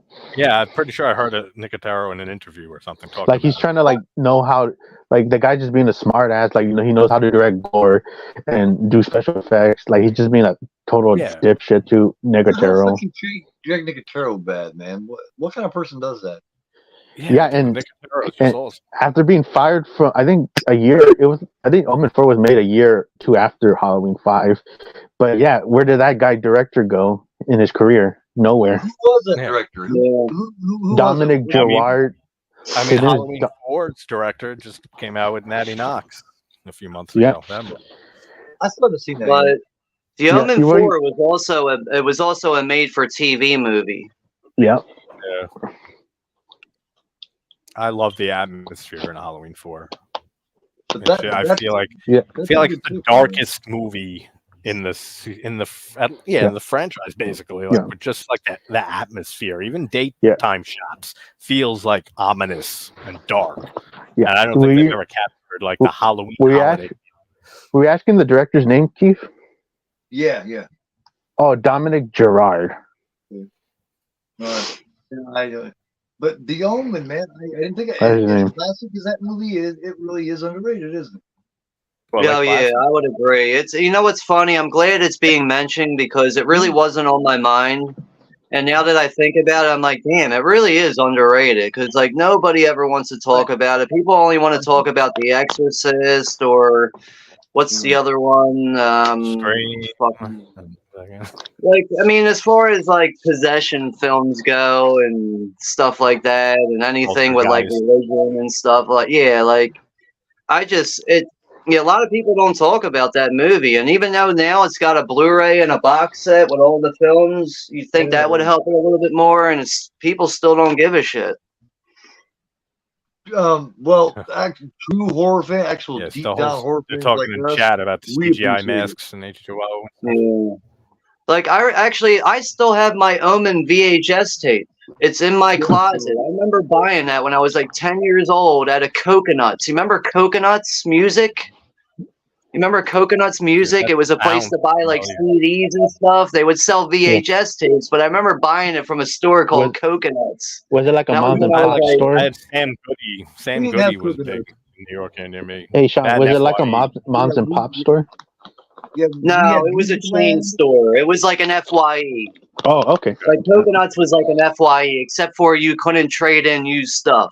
Oh, okay. We had Music Land back then. That was the name of our place, Music Land. Okay. Yeah, I guess Coconuts might have been more of a West or an East Coast thing. I don't know. Basically the same thing, different name. Just like Sam Goody's, Camelot. It's all the same. Yeah, shit. a big And they're chain all store gone with from- overpriced fucking music, like mall Oh, prices. yeah. That's but that place was the first place that I ever seen a DVD of I Spit on Your Grave original and a DVD of God damn it, I know as well. I know my own Unhinged. It's the first time I ever Oh seen. wow, that's DVDs. rare. A DVD of Unhinged from 1982. Like everybody hates that movie. That's awesome. Unhinged, And you man. know what? I will admit that is not a great movie, but I still enjoy watching it. I like how the movie plays out. It's almost like a Texas Chainsaw Massacre kind of movie, except for it's just not executed very well. That's all. I love that old woman, man. She's such an asshole and she can't act worth a fuck. And she treats her daughter like shit. And it's just There is I clear love problems in that movie, but I just like how it's very similar to the Texas Chainsaw Massacre story. It's like, you know, a bunch of people they stumble across this fucked up people in this house, but it's I understand why people hate all of its madness. I adore its horribleness. Yeah, the only way I had that in my collection, I found it in a horror pack with like 30 movies in there. And that was in there, and I was like, I gotta buy this. It's got Unhinged in there. I miss those big horror packs of 20, 30 movies. But in that music land, there was a VHS of I Spit on Your Grave 1978. First time I ever seen it in a store like that. That's when I knew that these motherfuckers sell some shit. The Day of the Woman. Yep. And it was that pack with fucking Demi Moore's ass. Nice. Which is exactly very nice, yeah. You see someone. I just love how, like, you know, like speaking of I Spit on Your Grave, I love how she gets raped multiple times. And like the reality of that is like and like the whole reality of that is like, all right, any other woman that would be raped multiple times will probably be traumatized forever. Probably would never want to leave the house again. Nah, she's ready to fucking leave the house and go get these motherfuckers. Like that's the best part about the movie. Man. I mean, think about it this way: if some guys raped you, Sean, you're gonna go get revenge, right? Like, I think most of us probably, but at the same time, like I guess I got to go through that experience to find out, which I don't want to. Well, exactly. Charles Bronson did that. Holy Jesus, that's funny. Charles Bronson did that in Death Wish 2. Mello in the chat said they remade Spit on Your Grave. Yeah, I like actually the remake better. I like the kills. I like the revenge kills and stuff. They're much better. Yeah. Than the I don't know, man. When she cuts that guy's dick off and throws him down that staircase like that, the first time I saw it, I was like, "What the fuck? Like, are you fucking kidding me?" Like. And Sarah Butler is fantastic. Sarah Butler is so much better than Camille Keaton. Dude, still to this day, when I watch that film and we get to the bathtub scene, I get anxious. I get very fucking anxious, even though I already know it's coming. Dude, it's fucked up, man. Like you don't see it happen. You just know it and you can feel it within you. That's all. That's all you need. Locks the door and stands outside there and like digs at her nails. Yeah, she's all like jerking them off. So she's jerking them off and then snip. Yeah, that's hard. She's like, oh, sure. I mean, then in the remake, when they take the guy's eyes and they fucking with fish hooks and put it like this against the side of a tree, and they wipe fish guts on his eyes, and the birds peck his eyes out, and she puts the other guy in the toilet with the fucking lye in it and shit. Like all of that is those scenes. I have both of those scenes on my Extreme Horror intro that I made. Both of those are on that intro. Those are such great. And then with the God, shower. I love horror movies, dude. Fucking horror movies are so good, man. I'm doing They Call Her One Eye here in about 3 weeks. And then they had the sequels to the remake of I Spit on Your Grave. Oh, Keith, I saw you got a watch party set up for Possession. If you want me to join you for that, I would love to join you for that, man. Really would. Like that's a movie right there. Like that's a movie that gets under my skin.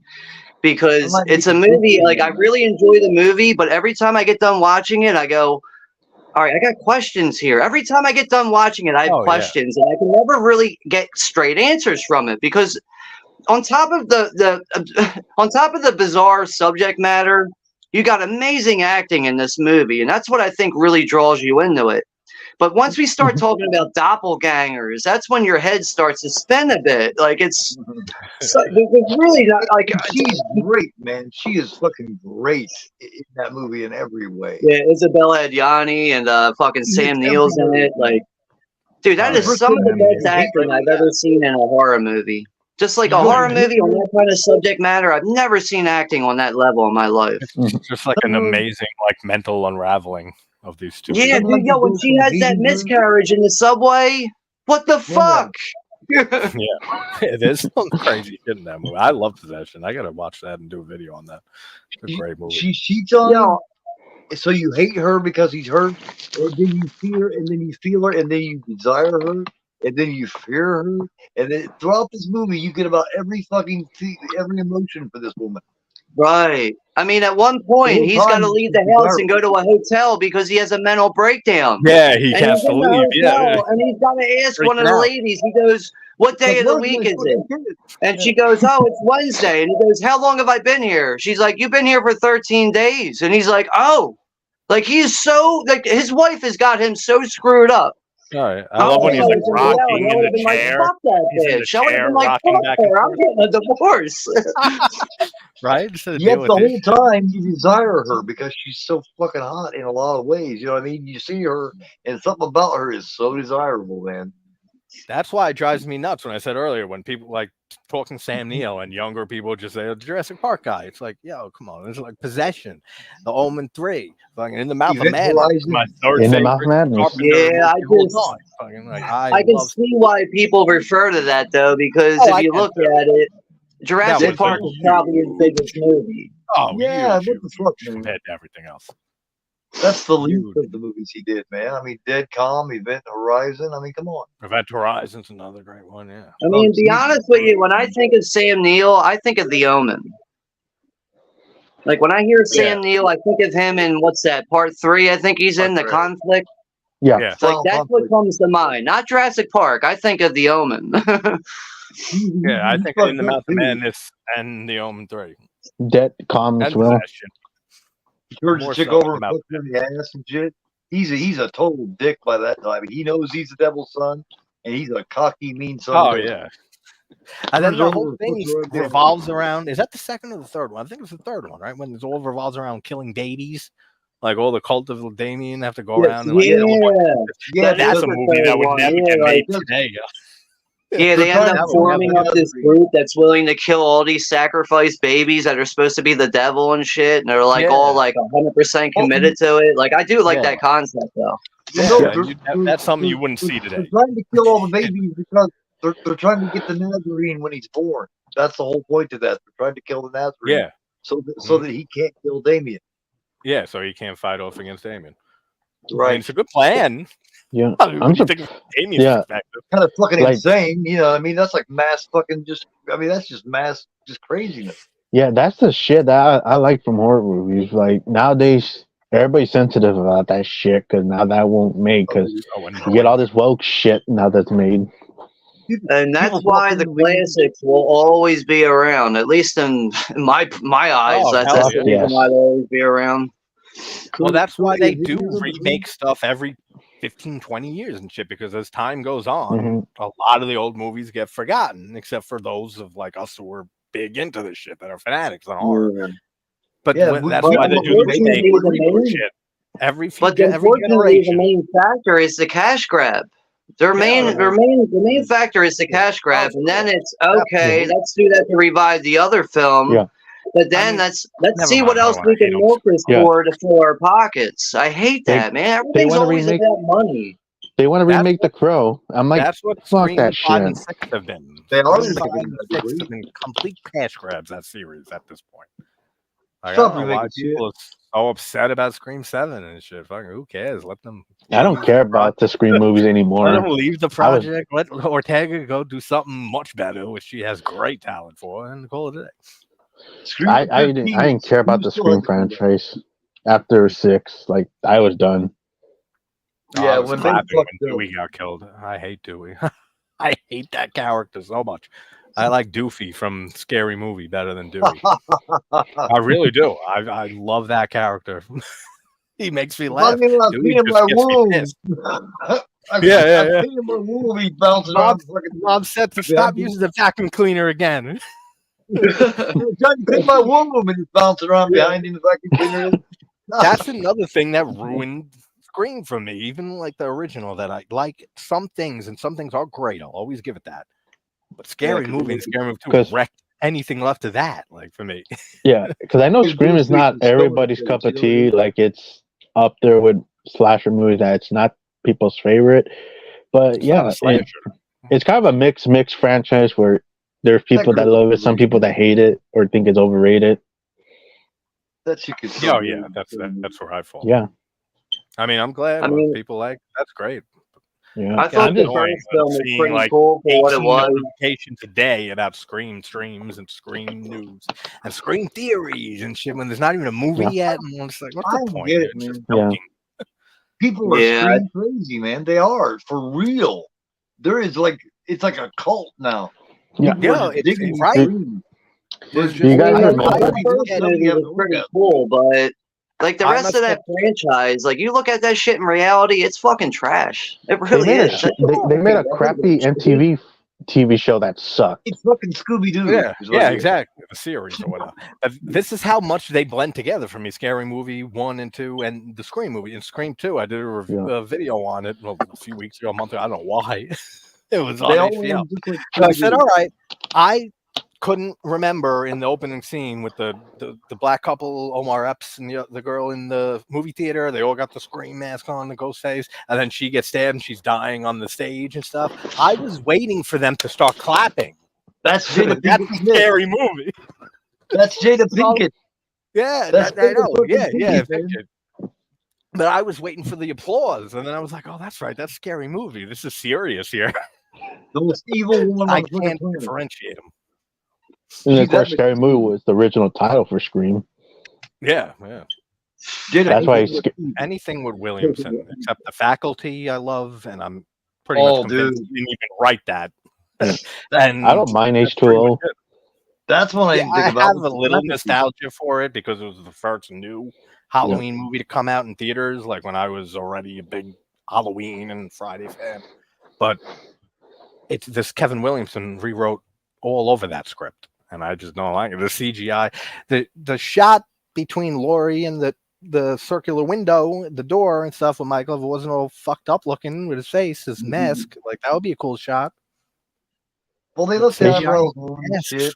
They should have stuck with the K&B mask. That wasn't actually a bad mask, but that was actually the mask that they covered that shitty CGI crap over it. Dude, it's so unbelievable. It's like CGI, it has its place. Wearing a mask, that takes no CGI. Yeah. That takes putting a mask on, and that's it. Yeah, that K&B mask, it's not bad. Like, it's not the best mask, but it at least had kept his eyes closed, like, and not show his eyes. Like, the eyes got covered wide. I don't like. Yeah, the ones where they show his eyes are terrible. Mask. Yeah. And then the what is it? 2? No, not 2. 2 or 4. Halloween 6 mask. With the that they used in hair mask. I think it's 2, right? Oh, Halloween 4, the blonde hair. Halloween 4, yeah, with the blonde hair. Ben Tramer mask. Crazy. Like I always say, like what John Carpenter. If this was me, I was Carpenter, and I released this movie, and I saw Halloween was starting to gain traction and get really, really big as an independent film. I would have been, and you know, people are going to be coming after you for sequels and shit, or somebody else to do sequels eventually. Buy 1,000 of those masks from the company that made the mask. Yeah, buy 1,000, drop in the bucket. That way you got 1,000 identical masks, William Shatner mask.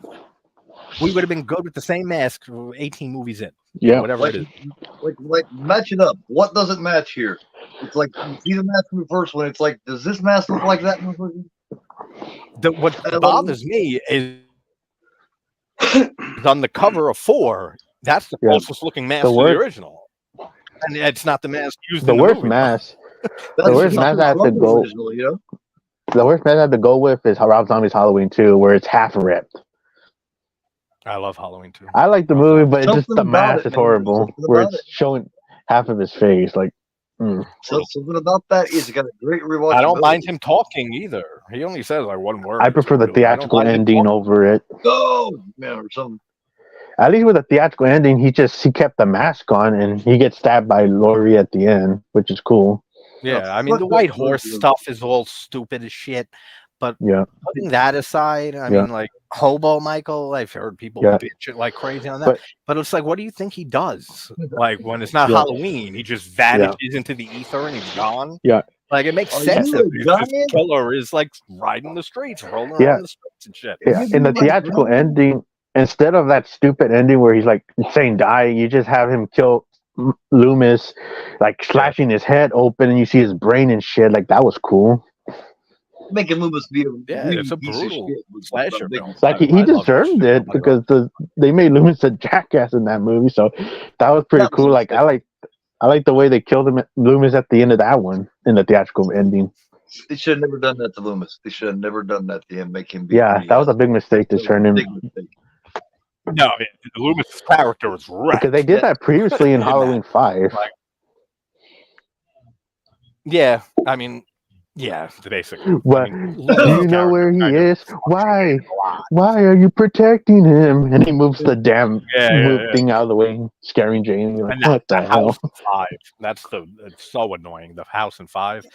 I know that they like needed more room inside a house to shoot, and that's why they picked a different place. But it looks nothing like the Myers house. Like it looks nothing. And then he hits Michael with the board. Die, die. I know. I was like, what the hell? When he kills Annie. When he kills Annie and fucking Sheriff Brackett comes in and he screams and he gives that fucking primal scream. It is such a great fucking performance, man. You're talking H2, right? Yeah. Brad Dourif. Oh man. I kind of wish he was more in the movie. Kills it. Oh, me too. It was so convincing. He kills it and everything. Like, he killed that role. Brackett. It would have been badass to see him like he wants to go after Michael Myers. That would have been a really great performance to show more of that with Brad Dourif in the movie. If he had him more in the movie, Brackett was. Brackett was done. He like I bet even. Once he saw Annie. I mean, how do you see your daughter killed? Move on. Yeah. That's probably the greatest performance he ever did besides Exorcist 3. That would have been a really good twist. Like if they would have like done a new spin, like instead of Laurie going after Michael Myers, have Brackett go after Michael Myers after he kills Andy. Like that would have been a badass, different new turn. I did actually. That's something I would like to see explored in the future of the franchise. Yeah. I mean, even though I wish there wasn't a future of it, but I get it. Sounds like we are. I could see that. I would like to see it. But you still got a bit. The kills are brutal, like as shit. Like it's more brutal than Halloween Kills. Mm-hmm. And one thing I'll say about H2O is that the way that they portray Laurie's trauma so much better than anything. Better than 2018. Yeah, so much better. It's very believable, at least. Yeah, Scout Taylor Compton did a great job, man. Yeah. It was real, man. Yeah, I like that blonde. Briefly, that friend of hers with the glasses. She kind of looks like Lisa Loeb. I know who you mean. I can't think of the actor. She got that Lisa Loeb vibe. Remember, she gets out of the house there with the dark haired chick that's her like her best friend now, because she started hanging around with the stoners now. But that blonde, she's only briefly, and then she gets fucking killed off. I kind of like her too. I don't know what she was doing, but I liked it. So yeah, your number 3 was. What number were we at? We went on some tangents for a while there. I don't remember. I don't know who we're up to. We're at Sean's number 3, I think. Didn't we just do your number 3, JT? Yeah, right. Okay, 3. Okay, 3. That was it's Sean's turn. My turn. A long time ago. I'm out here. 2, 3. All right. We're on number 3. All right. Total disaster. Yeah. All right. My number 3 is we're gonna go. Yeah, this one. That's right. All right. Coming in at number 3, we have a holiday horror slasher here, and in my opinion, I hear a lot of people shitting on this movie, or they either have never seen it before. I really don't get it, but not every movie clicks with everyone, but this is really up there as one of my favorite holiday films in general, and this is from 1980, and this is Christmas Evil. Oh, Christmas hell Evil yeah. is classic. Heard about it. I want to check it out. Yeah, Like, I just try like, to watch that there's every really December. It's something a like psychological horror movie. yeah, in a way, but like He's not a it's really slasher. just like it's like the atmosphere of the film, the way it plays out. To me, it's so relatable, especially as a kid being around Christmas time. There's so many things throughout the movie that feel so relatable, and it's about a guy who takes Christmas a little too seriously in his life, to a point where he actually keeps a book throughout the year, and he's watching kids throughout the neighborhood, and he's writing down their names and putting them on the naughty list and the nice list. So off the bat, he's taking Christmas way too fucking seriously. Yeah. But it does I get to try a to point watch that where every December. I try to watch Christmas Evil. I feel like it Somebody- got like it does overshadowed get to a by point in his Silent Night life Deadly. where like Somebody plays his brother that we all know. Who plays his fucking brother? I feel like that one got kind of overshadowed in the Christmas like slasher with the Silent Night Deadly Night. Here's the I mean, it's before that. Like, I mean, Silent Night Deadly Night's like 3 or 4 years later. What was it, It 80? came out in 1980, but like it's just like I don't understand why people like that movie just doesn't click with people. And I know a lot of people have issues with the end of the movie, but the movie itself is not something to take so seriously. And the end itself, like I'm not gonna ruin the ending. It's such a far out and far fetched ending. I can't even hear myself think. I don't even know what's going on. Is it similar to Silent Night, Sean? Don't Open Till Christmas is another great Christmas slasher. Christmas one. Is it similar to Silent Night, Sean? It's not a killer Santa Claus film. Yeah. It's not like it's like all right. It's like the main character in the film. He takes Christmas very seriously, but at one point in his life, he does decide to go out and make himself a homemade Christmas outfit, like a Santa Claus outfit. And he does go out on a killing spree in this outfit at one point because he's tired of being a pushover. Yeah. He's a very nice guy, but people take advantage of him. But when Christmas finally comes around, he decides to go on a Yuletide killing spree and getting back at anybody who fucked with him.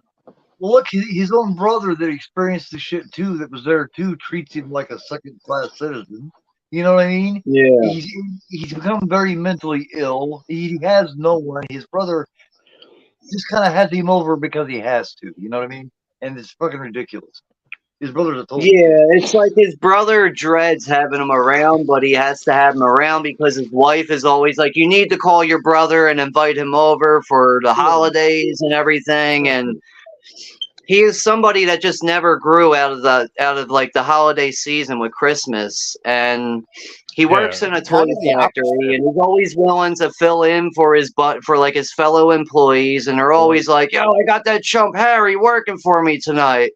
But once he starts to find out, like what, like I remember, like there's just one point in the movie, he's at a Christmas party, and he's like talking to the people that are fucking with him. And he's like, "I got your tune now," and they're like, "What tune?" And he's like, "I got your tune. It was hard to figure out, but I know how to play it now." And then he's referring back to the people fucking with him. And he's like, he's letting people know he's going to get revenge on them without being so forward about it. Because once he finally decides to go out and get revenge on people, before he goes and does that, he goes to these hospitals and donates all these toys. So he's donating toys to kids, but then he decides, all right, it's time to get back for the motherfuckers who fucked with me. And he decides to start killing people. And it's like, I just love the way the movie plays out. I love the end too. A lot of people have issues with the end. I'm not going to ruin it. I've heard. I'm gonna definitely check it out, Sean. It's not a movie to take very seriously. Therefore, the end for me works very well. If it's a Christmas movie, I'm highly gonna watch it. And I think it's interesting that, like, in Christmas Evil, like, yeah, he's like stuck in that Christmas spirit and stuff so much, and he gets so much shit against him, and that's what makes him snap. But yet, in Silent Night, Deadly Night, it was seeing Santa murder Billy's parents. Yeah. And that's what led him, when he got older, to snap and become a killer Santa. And these are like two different sides of the coin there. I think somehow the tits popping out like that during the whole scene really affected him too, because that motherfucker was going to fucking assault her until shit went down. He decided to cut her throat instead. So Billy had that shit in his mind of her not only getting her throat cut, but him ripping her shirt open and her tits popping out first. So you know what I mean? That was fun with you. And then what are the chances, man? After something like Santa kills your fucking parents, and then you end up working in a Christmas store, and you're Santa, like that's some chances against it there. He had a bit. I mean, like even if it wasn't Christmas right now, like let's say if we were doing this top 5 in the middle of July, I still would pick this movie. I would still pick this movie right now. It doesn't matter that we're like in the middle of the holidays, but I just feel like it's a very underappreciated movie. Like, I mean, like there is a lot of big Christmas horror movies out there. There really is, but overall, I enjoy them for just for like the simplicity of it, just for the fact that it covers the holiday and it's horror related. I don't take a lot of Christmas horror movies very seriously, especially Christmas Evil. Yeah, but I just think that's a very fun film and very relatable for myself, and I enjoy watching this film all the time. Yeah, it's a well-told story. It's a good. That's also a good double feature: Christmas Evil and then New Year's Evil. Yeah. Right. Yeah. How do you see that one, Sean? It's decent New Year's Evil. I mean, it doesn't have great kills that I remember, but tells a good human like overall, Juno, like I wouldn't expect you to definitely like this movie as much as I do, but I think you can find some value in Christmas Evil. I think you would too. You respect the story because the story starts at the beginning and it carries all the way through and it all makes so much sense. You know what I mean? You know why I just had it on like 2 weeks ago, but I didn't. I was playing in the background. He just needs one fucking person that really gives a shit about it. If he just had that one fucking person, he wouldn't be so lost in his own head. I mean, like there's scenes throughout the movie where you see him writing in a book, and you're not really sure what's going on until the camera starts to zoom out, and then you're like, "Oh, this is his naughty and nice list." But this is way before Christmas, therefore he takes Christmas seriously for 12 months straight. All he has is what he's going on is living in his own head because he has nothing else. Yeah. Fucking sad. It's but really he's a sad also story. He's stuck on that trauma as a kid when he walked in on his mother doing a bunch of no shit with fucking Santa Claus there in the beginning. That ended up traumatizing him. He had a tough life. His brother could have saved him. If his brother would have been there for him like he should have been, like they were when they were kids, he might not have did that shit. And also, the brother in that movie is the guy that was in The Walking Dead. The fuck's his name? Which one? What is his name? Dale? I think his name was Dale, maybe? Dale. The old guy. Oh, Dale. He works with Frank Darabont a lot. I know. Yeah, he was also in The Mist. He was also in The Mist, but he is in Christmas Evil in a very, very early role in his life. I wouldn't he still has hair on his head. Oh, Dale's a character I like. I would have never known that. Like until you said it, Sean. I would have never known. Like that's another thing. Like he looks so different than what he does when he's a lot older. Obviously, he's got hair on his head. He's way younger looking. Oh yeah. I just forget the actor's real name right now. I'm looking it up. That's what I was trying to think of. Jeffrey DeMunn. Right, Jeffrey DeMunn. That's his name. Yeah. But like, that's definitely an early role for him. Yeah, I always forget that Mike Ehrmantraut from Breaking Bad is in Gremlins as the cop. Yeah. And also Mike. And another one too at around that same time that I can't Mike and also the mother from Home Improvement is also in Christmas Evil. She is Moss Garcia's mother.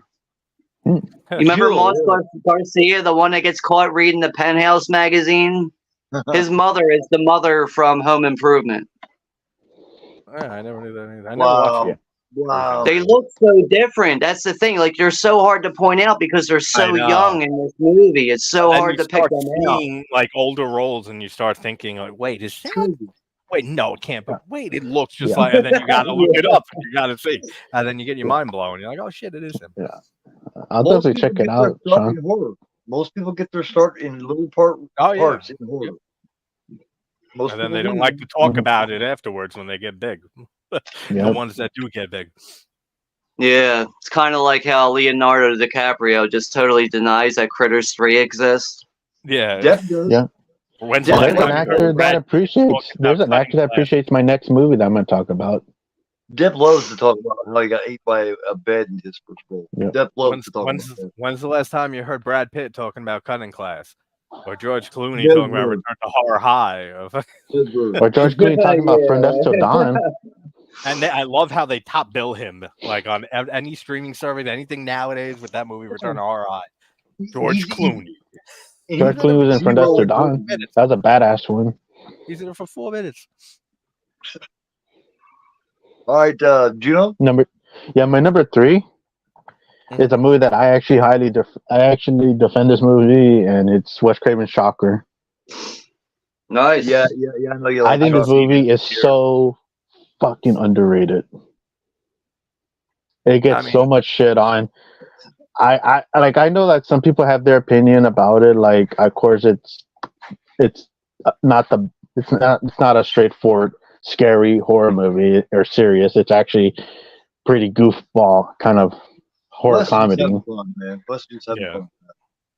And yeah, like it's a movie that everybody's gonna consider. Oh, it's a rip off of Freddy Krueger. Even though I know that Wes Craven kind of like intentionally thought it was gonna be like a new realm for Freddy Krueger because they were already gonna be done with the franchise. Because I think it was made around the same time when Freddy's Dead was in production. It was the end of the 80s, so yeah. Yeah. And I guess he was trying to do like another realm, like to have like another franchise go, but this movie flopped and it didn't do anything good. So the sequels ideas came. 420. Yeah, it's too bad because if you just take it for what it is, it actually is an entertaining, fun show. Yeah, man. I would have liked to see a franchise because it would have been interesting to explain like more, like if you want to do a franchise, have like who is Forrest Pinker, like explain more why he's there and stuff. Like that would have been a really good one. I think that, like, for me personally, I'm not a big fan of Shocker, as I've told you before, Juno. But going back and doing that watch party just really made me realize like how much the character of Horace Pinker is actually done very well. I forget the actor's name, but he does such a good job at that role, man. He really does. His name is Mitch Pileggi. Yeah, dude, he does. Like, I think that is the best part about Shocker is just that character right there. Like, that's what really draws me into the movie because I'm not a big fan of Shocker at all. Yeah, but yeah, I actually enjoy this movie. And you know what? The actor that plays the lead, Jonathan Parker in the movie, Peter Berg, who's a director now, he actually speaks highly about this movie. I was surprised that he speaks highly about horror movies. That's good. At least he's not stuck up, you know. He explains things for what they are. It seems like. Yeah, because I know he's not interviewed for the features, but that would have been cool to see him interview for this movie because he actually, I think it was like an interview with Joe Blow Horror or something. I think they did like an interview with him, and he actually spoke highly about the movie and also respecting the horror genre. Like he wasn't like a dipshit about it. He actually was cool about the horror genre. And thought Wes Craven was a great director. That's good to hear. Like, actually, that's always great to hear when you hear about somebody like that that's might not be involved in the genre.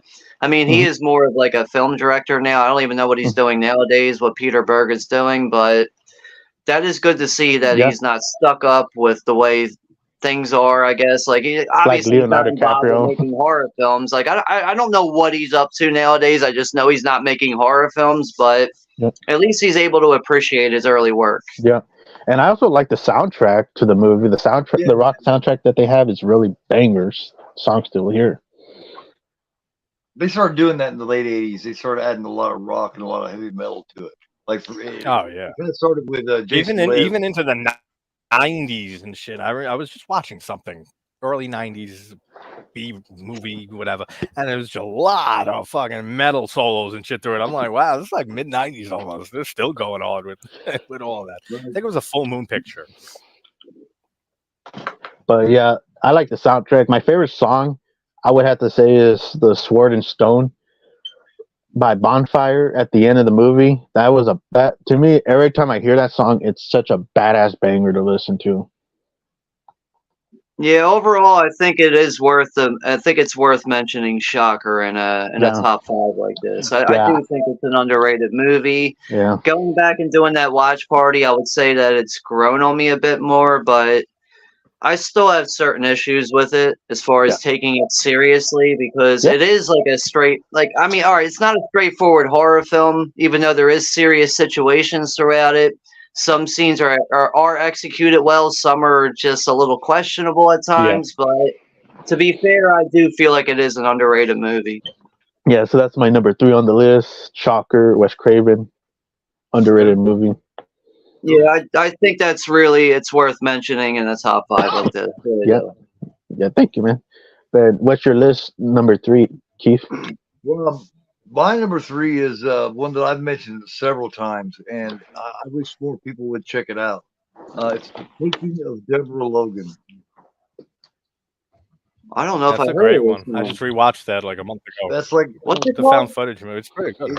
It's kind of like a found footage. They go back and forth between the found footage and the actual. It's an old Taking of Deborah Logan. Yeah, they think that she's getting Alzheimer's, and it turns out she's actually getting possessed. And there's one part in this fucking film where she's not in the hospital, and she takes this little girl with her. And they find her down there, and she's got her mouth is extended open, and she's eating the little girl's fucking head. And it's so fucking creepy, man. Damn, that sounds gruesome shit. That's awesome. All right, so it says it's labeled as a horror documentary. Yeah, it's done. It's done kind of like it's always thrown in the found footage genre, but it's interesting. And there's some good scenes in there. What the fuck is up with this artwork, though? Like, I gotta show this real quick. What is up with this? Yeah, that's Deborah. That's fucking creeping me out right now. It definitely fits in any underrated category. I promise you.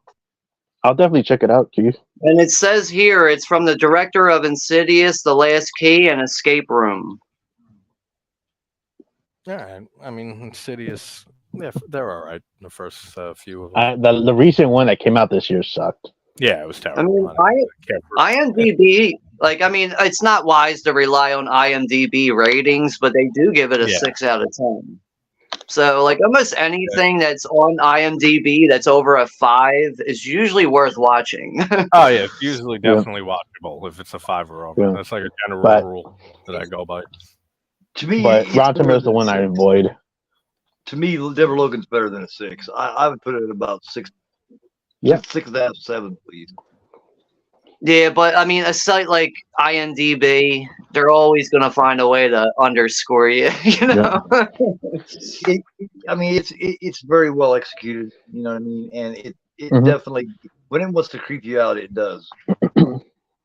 I'm gonna have to check out the trailer because it's really not ringing a bell to me at all.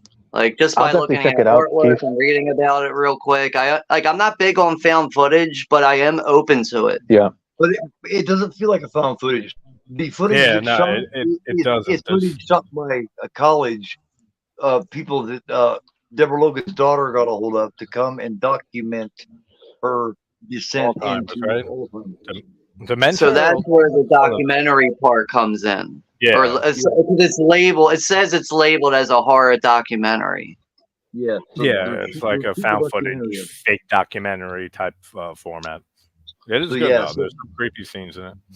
It's still got my interest. I'm still interested regardless. So I'm gonna have to take a look at a trailer and then probably find it online. But it says it's set in Virginia and it tells the story of a documentary crew making a film about Alzheimer's patients who uncover something sinister while documenting a woman. It keeps you wondering the whole time. Yeah, I'm in the same situation. Pretty sure it's old timer cheese. Yeah, I'm not big on sound footage either, but I do respect the genre. But I'm definitely gonna check it out, Keith. It doesn't feel like a found footage film, trust me. Okay. Yeah. Yeah, just like The Sacrament, what I mentioned earlier. The Sacrament doesn't feel like your typical found footage movie either. All right. But yep, taking it over Logan at number 3. Back to JT again for number 2. Hey, we're in the top 2 now. Yeah, top 2. Yeah, Keith knew this one at the beginning. That I'd say this: Book of Shadows, Blair Witch 2. I was going to put it in, but I knew he felt. Yeah, he knew. He knows me. He knew I put it in. I fucking love that movie. But I could tell he loves it a little more. Yeah, I love that movie ever since I first saw it. Like, it's such a misunderstood movie. The studio fucked with it hardcore. Like, I've seen fan edits. I have a fan edit downloaded somewhere. If you want to see it, I'll send it to you, Keith. Is it better? Everybody wants to see it. Yeah, they cut out a lot of the studio bullshit, like scenes that they added. They made Joe Berlinger add in. This takes all that out and reorder stuff and kind of follows his director's notes to like try to make. I hate when studios does that shit. Yeah, and that was a big example of a movie that got fucked with hard, like, and that's why that's one reason why so many people hate that movie. But it's been getting love over the years, though. I've met more people in the last year and a half, 2 years almost doing the channel that love that movie versus. I forgot about that movie. Underrated. I still gotta check it out. You see a picture of fucking Blair Witch 2. You know, it's the epitome of underrated. I just remember when that movie came out. It was like a year after it came out. It was on MTV every weekend. Every weekend, Blair Witch 2. Blair Witch 2. Every fucking weekend on MTV. I've seen that movie so many times. It's unhealthy, probably, how many times I've seen that movie. I've watched that movie. It's a guilty pleasure of mine. I love it. I mean, I've never been a fan of it, but I haven't seen it in so many years that I'm actually interested to go back and see it again, just to see if there might be something about it that might pull me in. I'll send you the fan edit too that I have shown. Juno, I'll send it to you too if you want to. I'll send you guys it because they definitely take all the bullshit from the studios out and kind of fix it. And that's my first question. Whenever I finally get Joe Berlinger, the director, on, where's the director's cut? Like, it's 23 fucking years already. This is Where is our director's cut? Because a lot of times studios does this shit. With a lot of movies, that's why a lot of times people criticize the movies because a lot of times the studios fucked over the movies. Like, there's some Kickboxer movies that they fucked over, like especially Kickboxer 2. There's some footage that got cut out. Yeah, or just stuff added, stuff cut out. Like, yeah, just shouldn't. Or even like other. Even the one that was released, JT, was still kick ass. It was still damn good. Oh yeah, I still love the movie as it is. Like, it's a very different direction for a sequel, and they purposely did that because they didn't want to do Kids in the Woods the same as the first movie, the first Blair Witch Project. So they brought in Berlinger, who was a documentary filmmaker. He hasn't made, I don't think, another like horror film since or ever. Like, he's all documentaries. But they brought him in to try to bring like some realism to it and stuff. And it's supposed to be like a dramatization of the events that take place in that movie. I think it's brilliant. That's a great pick. The whole point of it is to point out that the first one was not real. That's the way it's built from the very beginning. Is all these people are fans of the film, and they're making it very clear that the first one was not real and it was just bullshit. It's a very meta movie too. It's a very meta film too. Now, apparently, the only thing that is real about the Blair Witch is the actual story itself. And I actually asked my dad about it one day, just out of curiosity. I said, "Do you know anything about the Blair Witch from Maryland? Do you know anything about it? Because I don't live that far away from Maryland." Yeah. And apparently my dad actually said this to me. My dad's not a horror movie person at all. But apparently when they were kids, like his grandparents and stuff, they would tell him about the story about the Blair Witch. If you don't listen to your parents and everything, the Blair Witch is going to get you. So apparently that story itself is based on some kind of true events. Because they used to tell kids that shit back in like the I guess in like the early 1900s, going all the way up to the 50s. They used to, tell that story to scare kids. Yeah. So I'm sure it's got That's some kind of interesting. like real significance to it. But my dad was like, the Blair Witch, why are you mentioning that? I'm like, because there's a movie about it. I just figure because we live near Maryland, like you might know Yeah, something maybe about he might it. have He's like, when we were kids, our grandparents used to tell us about the Blair Witch. I know there's a Bell Witch. I mean, there's movies on that too, but I think that's an actual legend too, right? The Bell Witch. Yeah. I think Yeah. that's in the Even- Midwest. Yeah. That's actually, I think that's in Keith's neck of the woods. Actually, the Bell Witch. Yeah. I think that's in his neck of the woods. Really? My area is I think it's in like Yeah. St. Louis, Kentucky area, the Midwest, somewhere around there. I think the Bell Witch is. I know West Virginia's got a shit ton of just a whole bunch of different urban legends, paranormal shit that goes on there. Don't they know- have the Mothman? Yeah, West Virginia, Yeah. Point Pleasant. I know. Was in Mexico? They have. I see Mothman They have. Prophecies at the theater. And the Chupacabra. last 5 minutes of the movie, Yeah. the fucking thing fucked up and it shut off. And they weren't even gonna finish the fucking movie. I was like, look, you're gonna finish this fucking movie. It's gonna happen I- today, like right I know. now. You're gonna Yeah. fix the problem and show you. No fucking way you're gonna do that. So they did. I know the one in Mexico. I know there's this one called La Llorona. La Llorona, yeah. So, I know they made a shitty Conjuring spin-off that was Yeah. shit, It in my is- opinion. It is shitty. But that was that's another legend too. Julia. Dirk's talking about the haunting of Julia. Yeah, I know. I told him just wait. Haunting of Yeah. And Angel for Satan is another underrated Barbara Steele. Barbara Steele's got a lot of them, man. She did a lot. Oh yeah. I mean, Bob's Black Sunday kick-started her whole career as a horror Children icon. play with dead things. Yeah, I'm gonna have to do that too. Children play with dead things. Yeah, I did a blind buy for the Haunting of Julia from the Scream Factory Blu-ray or the 4K or whatever. I did a blind buy on that. That actually, it's not a bad movie at all. Everybody's talking about my number one. I lose you guys about every 2 or 3 minutes. I lose Yep, all 3 minutes. that was your number 2, Come JT. back. Book of Oh, Shadows boy. is number 2. Yeah. Book of Shadows. Yeah. Blair Witch So, too. so let's keep it better. Well, since you're there now, Juno, go ahead and do your number 2, and we'll just keep the circle Yeah. going. Yeah, that's fine. Okay. My number 2, D. Snyder Strangeland.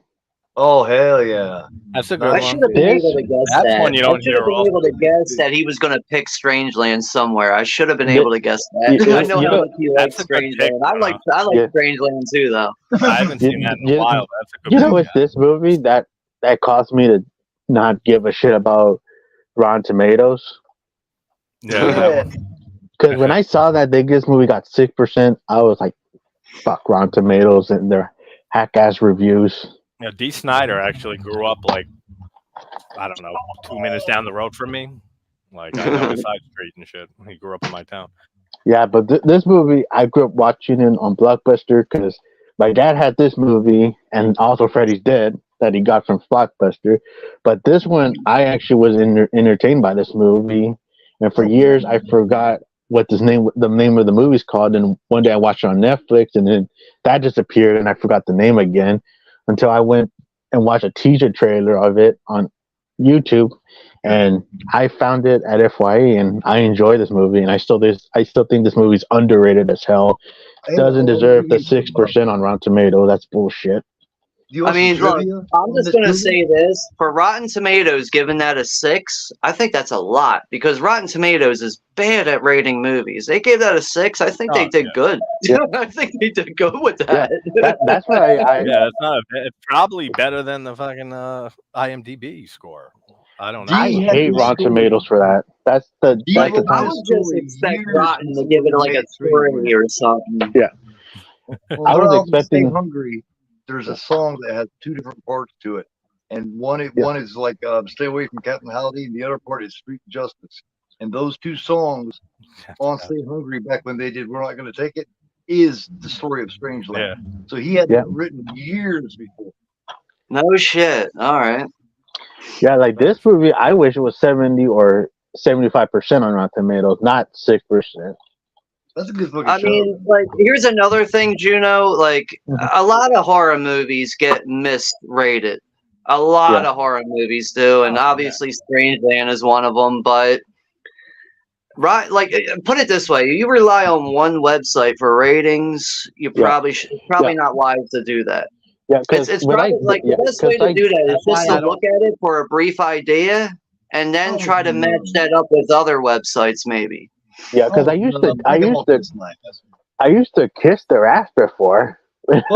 Sorry about that, but it's just fuck them and their opinion too. Yeah, because I used to kiss their ass before because I thought, oh, these movies are 100% or 90%. I thought they were great movies until I saw this being 6%. I was like, fuck you, Rotten Tomatoes. After that, I was like, if they hate it, they're probably gonna love it.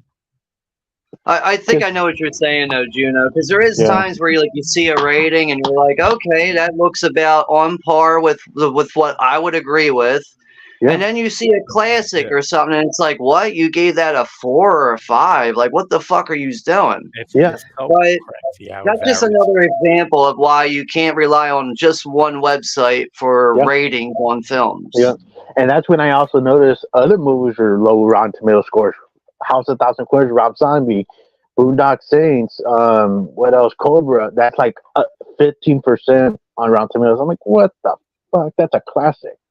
Yeah, I really think the Rotten Tomatoes thing comes down to, like, I think they build up their rating numbers on the positive reviews. I don't know that for sure because I don't look at Rotten Tomatoes anymore.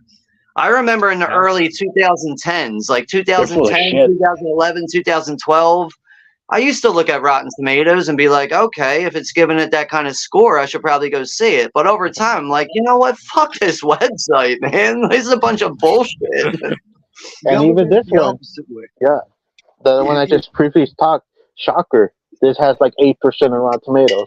I'm like, fuck you, Rotten Tomatoes. Yeah, look, Shocker's not a favorite film for me, but it's way better than a fucking 8%. That's for sure. Yeah, even what's it called? There's a lot of movies with low scores. I'm like, these are badass movies. Like 8mm, that's like 21% on Rotten Tomatoes. I'm like, that's bullshit. I think 8mm deserves at least a 50. At least a 50, not a fucking 20. That's why it's so hard for me to give like stars ratings to movies. Like I just started a Letterboxd account, like just for some reason. But then you got to pick like out of 5 stars. It's like I hate doing that because there's so many variables that come into play and stuff. So I just put a little description and a link to the video if I did one on it. And like there's a Letterboxd review. But I'm kind of old school when it. When it comes to rating movies, I still do the 1 through 10. And anything under a 5 is usually not watchable. So. But what do they call it? I enjoy the story. I heard reviews that people thought this movie was boring. I'm like, this movie goes by quick. It's not even a long movie. 12%, like here's one thing I always ask this because I should probably do the research on it myself to figure this out. But I really do think that Strangeland is one of the first movies to really incorporate the internet into a horror movie. Yes. Now, I know after that you had movies like Fear.com and when was Strangeland? When did Strangeland come out? That were like internet involved, but I really think Strangeland was like one of the first horror movies to incorporate the internet as a factor with killing people. Yeah. What year did it come out, Strangeland? I forget. 98.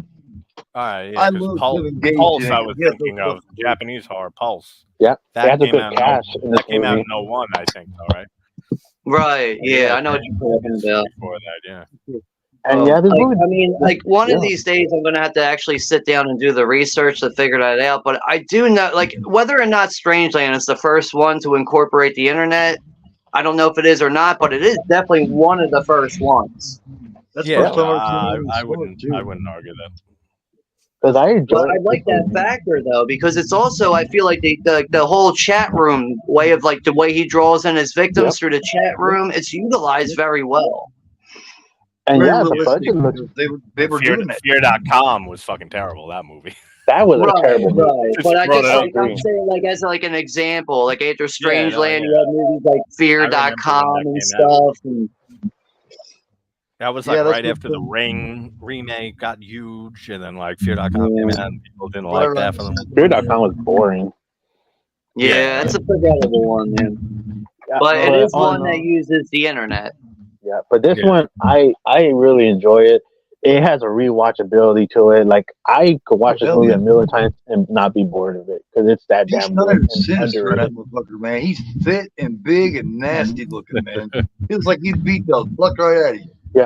They did a great revelation, like because you didn't really see who he is because you only see his dog you shit see at his him. silhouette in the beginnings, and then that's it until you see Kevin Gates trying to save his daughter, and then now you see what he looks like. That's a great revelation. And Dee's beating the fuck out of him. I'm gonna beat the dog shit at Yeah, you. great acting by Dee Snider. Like pretty solid performance as a Dude. bad guy. He created And like, that. yo, even That's like his all story, his body work, like all his body work with all those tribal tattoos and the piercings, like they look so legit. They're not, but they look so legit. Oh, he's got a great look in it. Because I know Dee Snider wrote the movie. He got damn good shape for it too. I know Dee Snider wrote the movie, but I could not see anybody else but Dee Snider That's playing what it's Captain for. Howdy. I think he pulled it off as a really good horror movie villain. Yeah. He just be talking all kinds of shit while he's piercing your fucking dickhead. You know, you know, pain is really the relationship. You know, you talk all kinds of shit. It's like shit that we can't even repeat. But he just did it right at a whim. Yeah. And also Pain Robert is Englund's in the movie. You gotta get comfortable with to really understand what life is all about. Like, what the fuck are you talking about, dude? Oh Yeah, my I do God. agree with you though, Juno. It's Strangeland is a worthy one to be mentioned for a top 5 like this. Yeah, that was a I good should have known you were It's going to pick it, criminally and I underrated. didn't. Ooh, It totally went over my head, and I should have known. Like, as soon as you said Strangeland, I was like, "Fuck!" I should have known he was going to pick that because I know how much you like the movie. And I hope if it gets a Blu-ray, I'm gonna Well, I hopefully said get what that happened soon. has happened. None of us are repeating each other. The only one that's been even close is the Blair Witch 2. And I bet on that. And he knew it ahead of time that I'd say, so he didn't mention it. But yeah, it's Other than been that, very we got completely diverse different here. shit here. It's so much Yeah, more like yo, what was it last week? We were so close on the same picks. Oh, But yeah. this week it's very unique and individual. Yeah. That's why I It's very scheduled interesting. overrated for next week. That's why Overrated. I I scheduled can't wait to do that That'll one. be interesting too. Except for I'll Monday next probably week. have ones on there that I consider fucking excellent movies that I still will say they're overrated. Some will be We'll have found to do footage movies Tuesday. because I don't like found footage that much. So it'll be Tuesday Yeah, instead of Monday. Since I Monday's mean, Tuesday. just Tuesday. Okay, yeah. Yeah, thinking about that now, that's going to be a tough top 5 to do. Actually, the overrated one. That's not going to be easy. I already know what my number 1 most overrated is. If you guys have listened to me over the last couple of years, you know. I think I have an idea what you mean. Everybody loves, but I think it stinks. All right, we're moving on to my number 2 now. Yep. All right, we briefly mentioned this movie a little bit earlier in the stream, and I just feel like more people really need to sit down and watch this movie. It's really up there as one of my favorite films as far as it being a horror movie and just having great performances throughout it. And this is Andrei Zulawski's 1981 film Possession. Minus the tits right there. I gotta blur that out probably. Tits right there. I didn't see that movie until like a year and a half ago. It's the first time I ever seen it. I didn't even know it existed for a long time. Well, And I'm a another big thing is, it wasn't exactly easy to find a physical copy of it, and having it on DVD went out of print so long ago. It was going for stupid money, but thank God for like 4K and Blu-ray. I mean, this was released on this is a special edition set here from Mondo Vision. This is just a one-disc Blu-ray set here from Mondo Vision, but it was released on 4K from Eureka or Umbrella, one of those Australian companies or whatever. This is Oh, you got 4K. the Velvet set, it looks like. Yeah, That looks this nice. is 4K, yeah. damn, you got the velvet, John. You got the nicer edition. Yeah, but dude, that's just overall, like one of the reasons why I feel like Possession is such an underrated film. It doesn't get talked about. A lot of people don't even know about it. It really deserves to be mentioned more often and brought to more people's attention. And overall, the film is just such a surreal experience, man. Like there isn't many films that I can compare to Possession. There really isn't many films out there where I could be like, yo, it's like Possession. There's no films out there that I can compare this to. It's a very singular and unique movie and a very individual one. But I feel like every horror fan has got to see that film. It features Sam Neill and Isabella Adjani. Just an amazing movie. But apparently this movie did win some awards at Cannes back in 1981, but it also freaked out a lot of people at Cannes back in 1981. I mean, like just that whole miscarriage scene in the subway. That's enough to put your brain in a fucking tailspin right there. Like, what the fuck is going on here? Like, I want to say, if I recall correctly, when I rewatched and did a video on the last horror film with Spinell, that they were filming at the actual Cannes Film Festival, and there's a scene in there where they say, like, the actress that Joe Spinell is obsessed with, she's a horror actress, and she's like being nominated and wins the award for best horror picture, and they say it was the first horror to win at the Cannes Film Festival. Then that same year that they were filming in 81 or so, I'm pretty sure it was Possession that won at the Cannes Film Festival while they were shooting. Well, I can find out right here. Yeah, I'm pretty sure it was Possession. Yeah, and it makes sense because it came out in 81. And it says winner. It says winner for best actress, winner for best actress, winner for Critics Award. Oh no, it didn't win best film. It was nominated. Okay, maybe it was nominated for. It was nominated for best film at Cannes. Okay. Yeah, I knew they mentioned that somehow. Or maybe hold on a second. Hold on. Somehow she's irresistible in it. Somehow, I can't put my finger on it. She's fucking irresistible. All right, so the highest award that Possession won, Isabella Adjani won Best Actress at Cannes. That's what it might be, because she won Best Actress at Cannes in 1981 for Possession.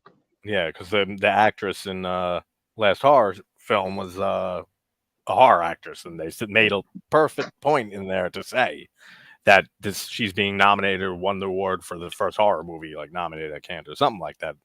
And then I looked into it, and then they said coincidentally, Possession was the one that won that year, or she won for best actor. Isabella Adjani though, and that movie is fucking scary good in that movie, man. Just like when she starts arguing with her husband and takes that fucking meat cutter and starts cutting her arm, and she's still holding a conversation while cutting her fucking arm. It's just fucking bizarre. Yeah. It's so out there. It's so surreal. Even the critics love this one. Right. Even IMDb and all that shit gives this high ratings. Everybody gives it high ratings. Like, you don't find it deserves it, absolutely. I mean, like at the same time, like, it's such a great film, but it does have its flaws. There is some really odd situations that happen in it where it's almost like, did we really need these scenes in there? But just a great movie overall, man. I just, the first time I ever saw Possession, I found it late night one night on Turner Classic Movies. This was 2 o'clock in the morning. I'm bored out of my mind, flipping through regular cable. And I'm like, what's this Possession 1981? And I was gripped immediately. And there was no commercials either, which was even better. It's always better without commercials, especially for an immersive movie like that. Yeah, I don't know if Turner Classic Movies does that anymore, but back in the day, they would play old classic horror films in the middle of the night, and there'd be no commercials. Yep. But yeah, that's my number 2 right there. That's Possession. Awesome pick. So is it my turn now then, or? Yeah. Number 2, Keith. I did this at one point around spring or summer when I was first really getting into my Sunday afternoon matinee watch-alongs, I did a point for about a month. I did creepy kid films, and this is one that really hit big. People really loved it. It's so underrated, and I was glad to show it to people because most everybody had never seen it. The Children from 2009. No, I just rewatched that like 5-6 days ago and posted it. Movie. Great movie. Great fucking movie. That movie goes there. That movie goes there, and I love it for it. Plus, the main chick, the sister, the older sister, she's hot as hell. It's more underknown than underrated, I guess, you know? Yeah, I think it's underknown. I heard about that from a friend of mine months ago when you mentioned it, and then I just I couldn't think if I saw it or not, and then I saw it a few months ago, and then I just threw it on again like 5 days ago because it takes place on New Year's Eve or something, or Christmas Eve. So I was like, all right, it fits the holiday kind of. God damn, it's fucked up. It is fucked up. You know, and oh yeah. I mean, if people like any cat like seeing kids murder brutally. I mean, they kill the kids. Don't worry. So they're fine. The chat was engrossed in it during the watch along. They were engrossed, like they weren't even talking. They were watching film. Oh, it really sucks you in that movie. That is one of my biggest rewards of having a channel on YouTube. Is being able to do that. Show people great films that I find really good and introduce them to people. Oh yeah, see their reactions. That's the reward. Absolutely. That's what this is all about. That's what we should be doing. Yep. Kick-ass horror movies. Some of my favorite watch-alongs and stuff are what people who haven't seen the movie, because then you just get to just see their reactions for everything and stuff. It's great. Stephanie was another one that did that to my chat. Stephanie. I highly recommend Stephanie as well. I feel like I've heard of that. I can't remember it much. Yeah, I'm just so glad the interference is gone. There's no more interference, thank God. Okay, yeah, it looks familiar. When did that come out? 2000s. Oh yeah, it's relatively new. I seen it first on Netflix. 2018. Okay. I gotta check that one out. I highly recommend it. Nice. Yeah, The Children is a great movie. Yep. Very proud of that number 2. I think. Yeah. Yeah, that was a good one. Fake sheep.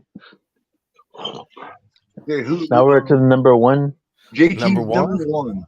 All right, I'm going to plug in an honorable mention here because my number 1 was kind of talked about a little in the chat. The Empty Man from 2020. Now, this is a movie that was released during the height of the pandemic. No one went to see it at theaters. The name reminded people of the Bye Bye Man and other stupid movies like that. This movie has not been seen much by many people, and it's one of 2 movies, including my number 1, that upon a second watch, it became in my top 20 films of all time. So The Empty Man is an honorable mention. But number 1 is, Dirk mentioned it earlier that he just recently saw it, The Haunting of Julia from 1977, also known as Full Circle. It's in that and The Empty Man are 2 movies that I watched recently, like in the last few years for The Empty Man and like 8 months ago for Haunting of Julia. I've heard of it, never saw it, and I finally did, and it's in my top 20 films of all time, and it's in my top 5 film scores of all time. Like, that movie is so underrated. I think it didn't have a physical release since VHS, like in '88, until this year. It got a release, right? Is that the one this year? Yeah. I mean, I never knew about the movie until Scream Factory announced this. I was like, what's this Haunting of Julia with Mia Farrow? Like, I should probably know about this, but I don't.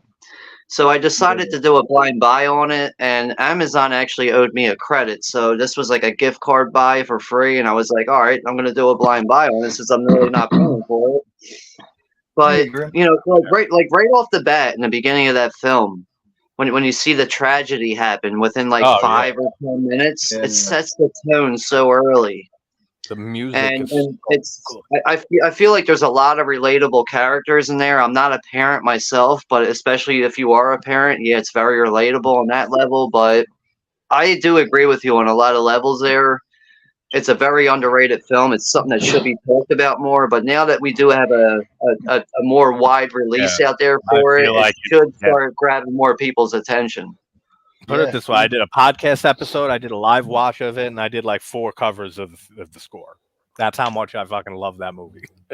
Like, I've never had a film that I watched once months ago, and it became in my top 20 films of all time. Never happened.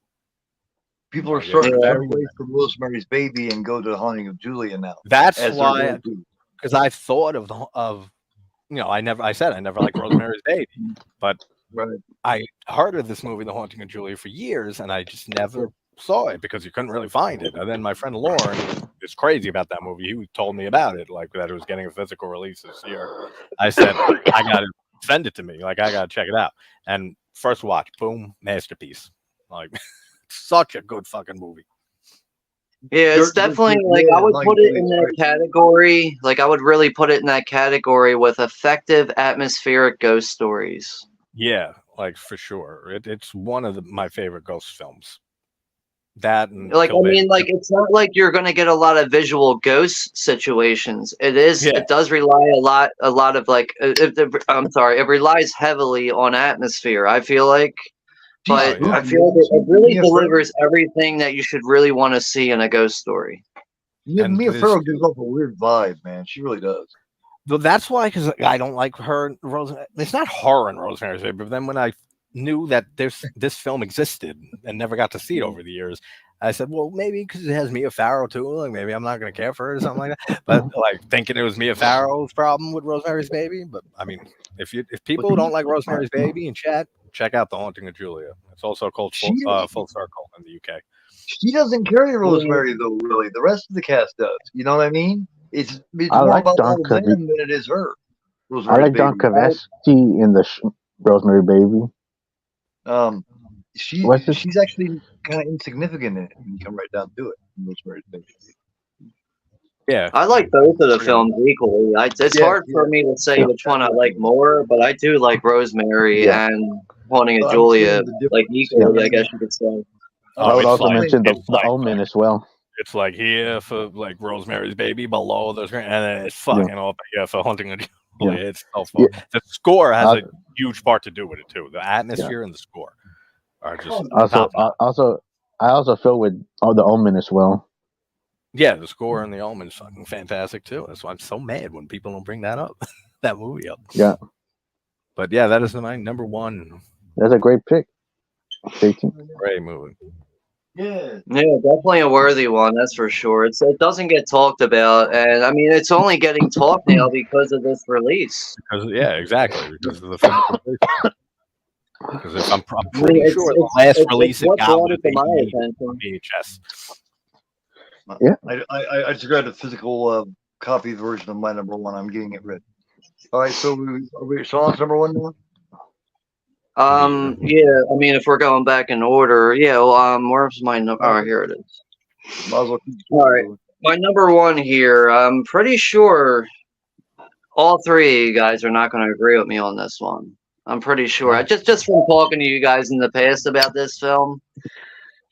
But this is really up there. Like, I'm pretty sure this is my favorite Cronenberg film of all time. And this is the 1983 film Videodrome. I love Videodrome. Yep. Okay. All right. So JT likes Videodrome. Yeah, I do know people who don't care for it though, who like Cronenberg. I do know some people who care for next week's overrated. I know Keith doesn't like Videodrome, and I know he doesn't like James Woods. Those are two things I know right there. That's the only thing I don't like is James Woods. I'm there too. James Woods. Vagina in the stomach. I mean, he does all right in the movie. I think he's just fine. See, I love James Woods as an actor. I love his ballsy acting. I love how he takes initiative and goes forward and runs with it. I love an actor like that. I love an actor that's not afraid to just take something and run with it, and that's what he does with his roles. He's a slime, man. Yeah. The only movie I like James Woods was Scary Movie 2. God, I was just thinking of that too, Juno, because the next thing that came up was him fucking on the toilet and shit with the flies everywhere. A parody of Amityville. Yeah. Fuck me, Yeah. fuck me. But like, I mean, like overall, just the subject matter of Videodrome, I find so fascinating. And also, one of the most fascinating things I find about Videodrome, apparently, when David Cronenberg was on set and he would have to wait around and wait for them to set up the next scene, he would go take a nap, and he's not done with the script yet. He would take a nap and have a dream about Videodrome and get up and start writing the script. That's how he wrote the Whoa. movie. He wrote it right on the spot while he's sitting there waiting for them to set up the next scene. All right, guys, I'm going to go take an hour nap, wake up from the nap, and he's writing the script again. That's fucking. How do you do that? How do you just wake up relying on dreams? And like immediately go to writing it all out and shit. I Yeah, need to who I does need to that? wake up. I need to like Something's snack wrong with myself it. with water and shit. This guy just wrote it. Only David Cronenberg could do that. Only David Cronenberg could do something like that. David Lynch He's not right, does, man. He does really that hasn't. to an extent. He takes a lot from his dreams, Lynch. I mean, like another thing is on this Criterion release, there's a roundtable interview between John Carpenter, Wes Craven, and David Cronenberg, and they're sitting there like this is back in the '80s. It's a roundtable on a talk show, and they're sitting there talking. And when they finally get around to David Cronenberg, everybody's like, "So, what do you think about David Cronenberg?" Nobody has anything to say about him because everybody's afraid of him. Even David, even John Carpenter, John Carpenter's like, yeah, I like his films, but I really don't understand his films. And everybody's sitting there really hesitant. They're really hesitant and afraid to say anything about his movies because they don't know how to speak on it. It's like I created an iconic slasher with Michael Myers, but he put a vagina in his stomach. So like it's kind of hard to talk to this guy. They don't know what the fuck they're watching, you know? But I mean, like this overall, like I mean, like I enjoy I enjoy pretty much, I would say, like 95% of Cronenberg's work. But this is still a mystery to me. This movie. Every time I watch this movie, when I get done with it, I'm like, how the fuck did you come up with this story, dude? What the fuck? A great addition to it is Deborah Harry. Deborah Harry was a great addition to it. I will give them that. Videodrome is kind of split. Even though you look up like lists of Cronenberg's best movies, you'll see Videodrome high up a lot. But like when you talk to fans, it's very split. Like I know people who put in their favorite Cronenberg, and I know people don't like it at all. No, like JP, you're definitely right about like Videodrome being put on people's lists very high. But when it seems like when you talk to individual fans, at least when I do, I go, "Do you like Videodrome?" They go, "Oh no, I don't like that." I'm like, "What? Really? You don't like Videodrome?" That's like one of the most Cronenberg films for me. Is Videodrome. That's like Cronenberg has some of his most Cronenberg-ish. Like to me, like I'm basically pulling this at my number one because I just see a lot of people that are either confused by the movie or don't like the movie or just ready to write it off, and they usually don't have a legit reason for it. And it seems like they're scared of the movie. Scanners and Shivers are his two best movies. Scanners and Shivers. Scanners is in my top films all time. Scanners is fucking like. You know, I pretty much agree with you, but like if I were to rank Cronenberg films, this might come in at number one for me. This is how much I enjoy this movie. Yeah, I can see, and that's a respectable number one. Like there's still a few Cronenberg films I gotta catch up on. I just did on Shivers, which is fantastic. The Brood's my favorite Cronenberg film of the one. That's a great one. The Brood is my favorite. I'm sitting along with you, Jesus Christ. And Samantha Eggert was perfect for that one. He knows how to cast. Cronenberg knows how to cast. I mean, look how he cast. Oliver Reed. Yeah. He's stuck a fucking. There's still like every time I watch Videodrome, I put it on and it starts out with that womp womp. Right away, I'm like, "Fuck, dude! I forgot I'm watching Videodrome." Like, I'm not like ready a movie. You got to get into you got to get into a certain state of mind. Yeah, as soon as you see that Civic Channel 83 logo pull up and it goes womp womp, it's like, oh shit! Like, all right, free my mind. Prepare for this shit now. Yes. It's fucking great. Shiver's pretty solid. I know Got Lin Metron did a Manuel in Blu-ray it. of I mean, that. come on, man. But you know what? Shivers is also very underrated. Definitely, it almost made Mhm. my list, but I couldn't. I just couldn't stick it in there because to me it's not underrated by everybody. To me, everybody Naked loves Lunch, it. Dirk just mentioned. That's a fucking wild ass one. That's how I feel with Videodrome, kind of with Naked Lunch. That's another movie you gotta like completely clear your whole mind for. I Dude, haven't Naked seen it yet. Lunch. Naked Lunch makes me feel like David Cronenberg and David Lynch got together and made a movie. Yeah. That's what that movie makes me feel like. That's a They perfect both got fucking together and made a description of it. movie. That's a great description of it because that's exactly what it is, pretty much. Now I'll tell you a strange Yeah, Cronenberg that it don't seem like that he would have made a History of Violence, and that's a good fucking show too. It does not seem Yeah. like a Cronenberg. It's Mhm. not He's doing typical, but good. yeah. And it also like and here's another one, Eastern Promises. That doesn't seem like a Cronenberg film either. But it also proves that he's not confined to one genre. He can also make an emotional drama or also just a regular kind of like almost like a mafia film in a way. Like it's a History of Violence feels like a mafia film. Oh yeah, he's like a fucking weapon. No, I still haven't seen Crash either. They say Crash is really good. I haven't seen Crash either. Ooh. Let me just say this right now. I'm going to say this right now. Crash is the hardest Cronenberg film to get through and comprehend it. That's just me personally. I have it on Blu-ray. I have the Criterion. That is a tough movie because the movie is about people getting off erotically over car crashes. Yeah, What? I've That's heard the so plot. That's It's so insane. Cronenbergian. But when you I sit know, down right? and watch it, it all makes sense, and it's the I was most just gonna say, it probably disturbing does. shit ever. It's All his so shit comes down disturbing. to You hear a sex. premise like that, and then you watch it, and you're like, "Well, it's I makes mean, sense." like, All right, dude, If you you're sit watching him down, people in knee braces and all these fucked up cases walk into a fucking car showroom, and the car salesman goes, "Can I help you today?" "Oh, I'm sorry, me and my boyfriend over here are getting off on this BMW. Is that okay?" What? Cronenberg's a pervert, man. You strip him down to basics, all his shows are about sex. One way or the other, it has to do oh, with yeah, sex. yeah. Yeah. Same thing with I mean, Cuba. Body horror, all right.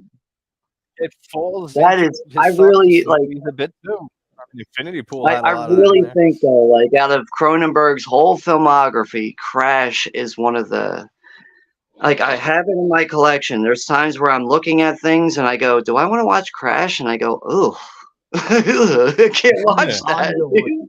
Fuck up." I want to watch it. I want to see. Shivers are little parasites that are aphrodisiacs. That's what they I are. mean, I do recommend That Crash, was but I would not. It's hard to say if you're gonna like Crash or not because it's very far out, but it does make sense. Well, I got to give it a shot finally. But that is definitely one movie that's in my collection, and I go through it sometimes, and I see it, and I go, "Ooh, Crash!" I get like a quick shiver run through my body. I go, "Ooh, God, Crash, why do I own that?" That's a good song. You go, oh, That's a good you song. shiver and go Crash, and then you shiver and you go Shivers. That's better. Let's watch that. Oh, God. Like I get a quick chill up my spine when I can see that in my collection. I'm like, "Fucking Crash! That's a fucked up movie, man." Well, I'm really curious about Juno's number one. yeah, my number one is gonna be a movie that I wish had a franchise, but I think it's too late because now sequels are they're doing sequels to franchises now, but I don't like the modern shit that they're doing. But my number one has to be one of the most criminally underrated horror movies. Don't you do it. And it's Behind the Mask of Leslie Vernon. Great movie. You know, I just put on the community tab a few days ago. Slasher rec for that. That's my Damn, number one dude. too. You did it. I You still son of a bitch. need to get that one in my collection, man. I Yeah. fucking I fucking love love it. that. I fucking love it. It's so entertaining. That's such a unique take on the slasher genre. And, Yes. everything. And also a unique take to found footage. Like I first thought it was gonna be a found footage. Like I don't really like that shit. But when they splice into like a regular movie, like that was that's like so how the badass. Pretty much. That This was like movie so is badass to see that. Oh, it's a great movie. I rented That's this a the great first clip, time dude. and loved it right away. I watched it again the very next morning. Yep, I I've seen it a few times. I love that movie. They have actually in Hatchet 2, they've referenced Leslie Vernon. Yeah, for a scene. Yep. I love how they make Jason and all them real. Glenn, Like the is shit it Glen really Echo? happened. I Is love that where that. he's from? Glen Echo? Yeah. Yeah, like in Hatchet, he says like, oh, he starts talking about some guy starts talking about Jason. He's like, oh, we had a legend like that back in like Glen Echo about this guy named Glen Leslie, Echo. and they cut him off. That's a great fucking homage. Right Yeah, there. I Michael enjoyed Myers Behind the actually Mask. exists Yeah. in that world. Yeah, you know, his friend is supposed to be Billy. You know, his old friend that buries himself. That's supposed to be Billy. The guy that what the hell is his name? Scott Wilson. Yeah, the one that buries him. Billy. Yeah. That's Billy. Yeah, and he's supposed to be also. I read the guy from the Toolbox Murders, the killer. Really? That was attributed to him. And damn, I mean, so that would be awesome if it was. I mean, that's cool how it works out. Yeah. That Billy got away, and here he is. Because they asked wife, I guess. Who it's supposed to be, because they knew it was supposed to be some serial killer, some killer like Michael Myers and shit, except from the 70s. And they said, he got away. Billy Lynn? And Scott Glosserman just smiled and he said, yeah, maybe. It might be Billy. Great. Yep. And it's like, I can figure it being Billy. I thought it was so fucking cool. And but I also like that the opening. I also like the opening where they're going through like Haddonfield with the Michael Myers house, and then the Nightmare on Elm Street house. The real people in that world, man. Yep. Overall, it is a throwback to slasher films while being a slasher film. Yeah, I like how Kane Hodder had a cameo in that movie, showing how they set up everything for like their kills and shit like that, and showing like they try to explain like how Michael and Jason like all the killers like that, how they do that. It's like, oh, you gotta cut the power here so that way we know the two couples go upstairs and make love. That way we kill them there and they're isolated upstairs. Then I can get like 10 minutes before I gotta be down here. All that's great. It was pretty funny to see. Was Mike and Fred and Jay. Yeah, Kane Hodder has a funny cameo. He came back like a curse. Yeah, that was funny to see Kane Hodder. Like, he doesn't want to be filmed. He goes back into the Freddy Krueger house. It's definitely a movie that's definitely it's eluded my collection. I don't have the Scream Factory release. I gotta pick that up eventually. Because I do enjoy Scream, but I like this better than Scream in my opinion. Oh, it's like $1 million better. Yeah. I enjoy this better than Scream. I just feel like this is such original shit that was refreshing, new, not repetitive, not stupid or anything. This was a badass slasher movie. They did a great story with the Leslie Vernon character. The mask was cool. The getup was cool. I thought the guy that played him he did a badass performance. And I feel like this should have been a badass franchise. Like, it would have been really cool. I'm glad you said that. It's a shame that it's like in one movie, because that is a movie that we needed at least a sequel to. I even like the music they used at the end. I'm curious about that now. There's like honestly not much in that movie I don't like. Like, I love that whole movie. There's nothing really I don't like in that movie. The what? I'm finishing the stream, damn it. I'm not gonna run out of juice, motherfucker. Phone's about to fucking die. Hello? Let me plug myself in here. Let me plug myself in here so we can at least finish this motherfucker. Mm-hmm. Yeah, we're pushing 3 hours. Yeah, number one was Behind the Mask of Leslie Vernon. Conversations about everything on it, you know what I mean? Damn, so at the box office, it doesn't say what the budget was, but it pulled in $69,136. But it doesn't say the budget. Yeah, you want to hear something crazy? When I did my video on The Sacrament, you want to guess how much money that movie made in theaters, the box office? $2. It's fucking criminal. It's not that criminal. It's $9,200, yo. Barely $10,000 that movie made. And with Eli Roth's name attached, just producer, and Ty West, who had two movies under his belt at the time, or 3 under his belt. I don't know, $10,000, not even Sacrament at the box office. That's a shame. That is such a shame. I wasn't a big fan of the Sacrament. It just felt Oh, I like the love the opposite of what a James Jones story should have been. First off, the actor doesn't look I like love the James Sacrament. Jones. Oh yeah, he doesn't look like him at all. But I It love wasn't that. a very graphic film. I just was like really confused on the horror elements about it. It's more It's like more the about implied dialogue than stuff. horror.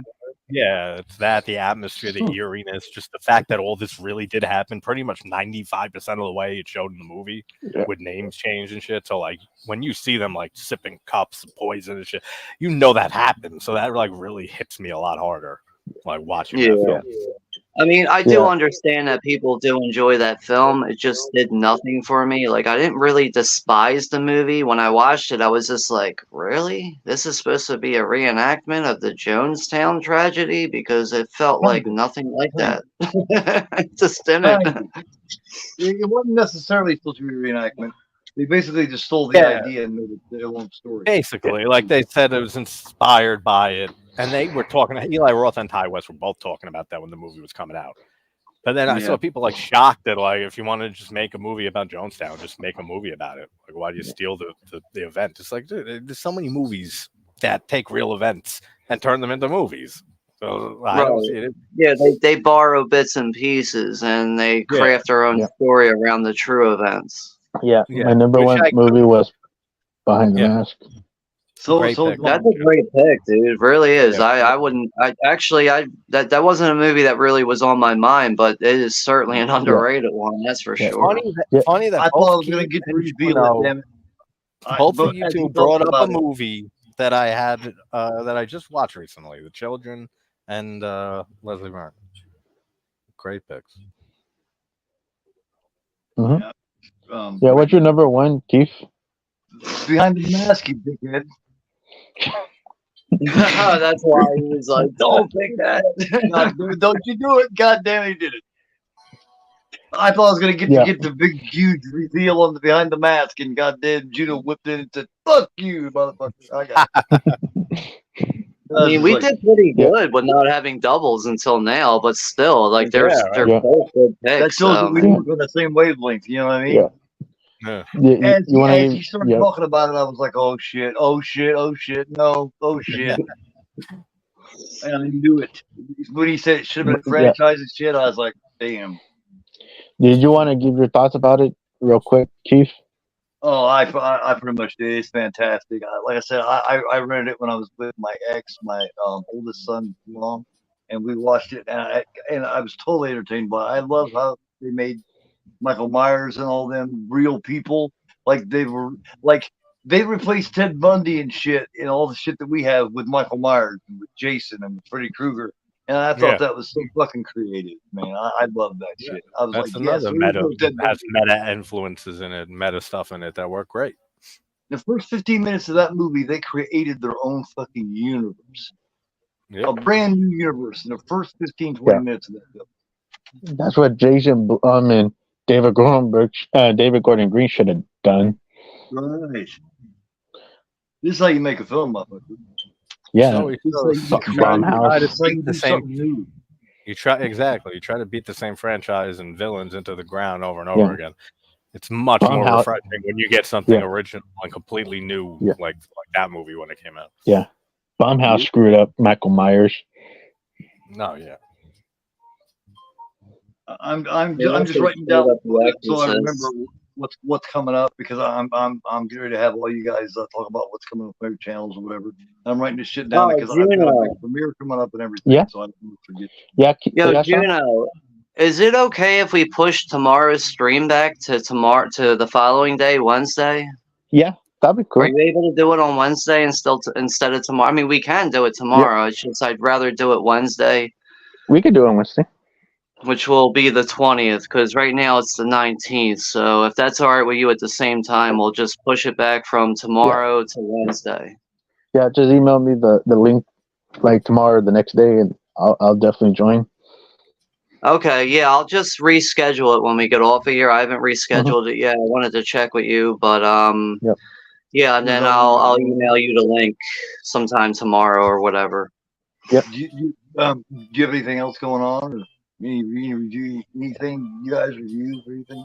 Nah, nothing else really. I mean, me and Juno are gonna do a top 5 Christmas movies on Wednesday. But other than that, nothing else really serious going on.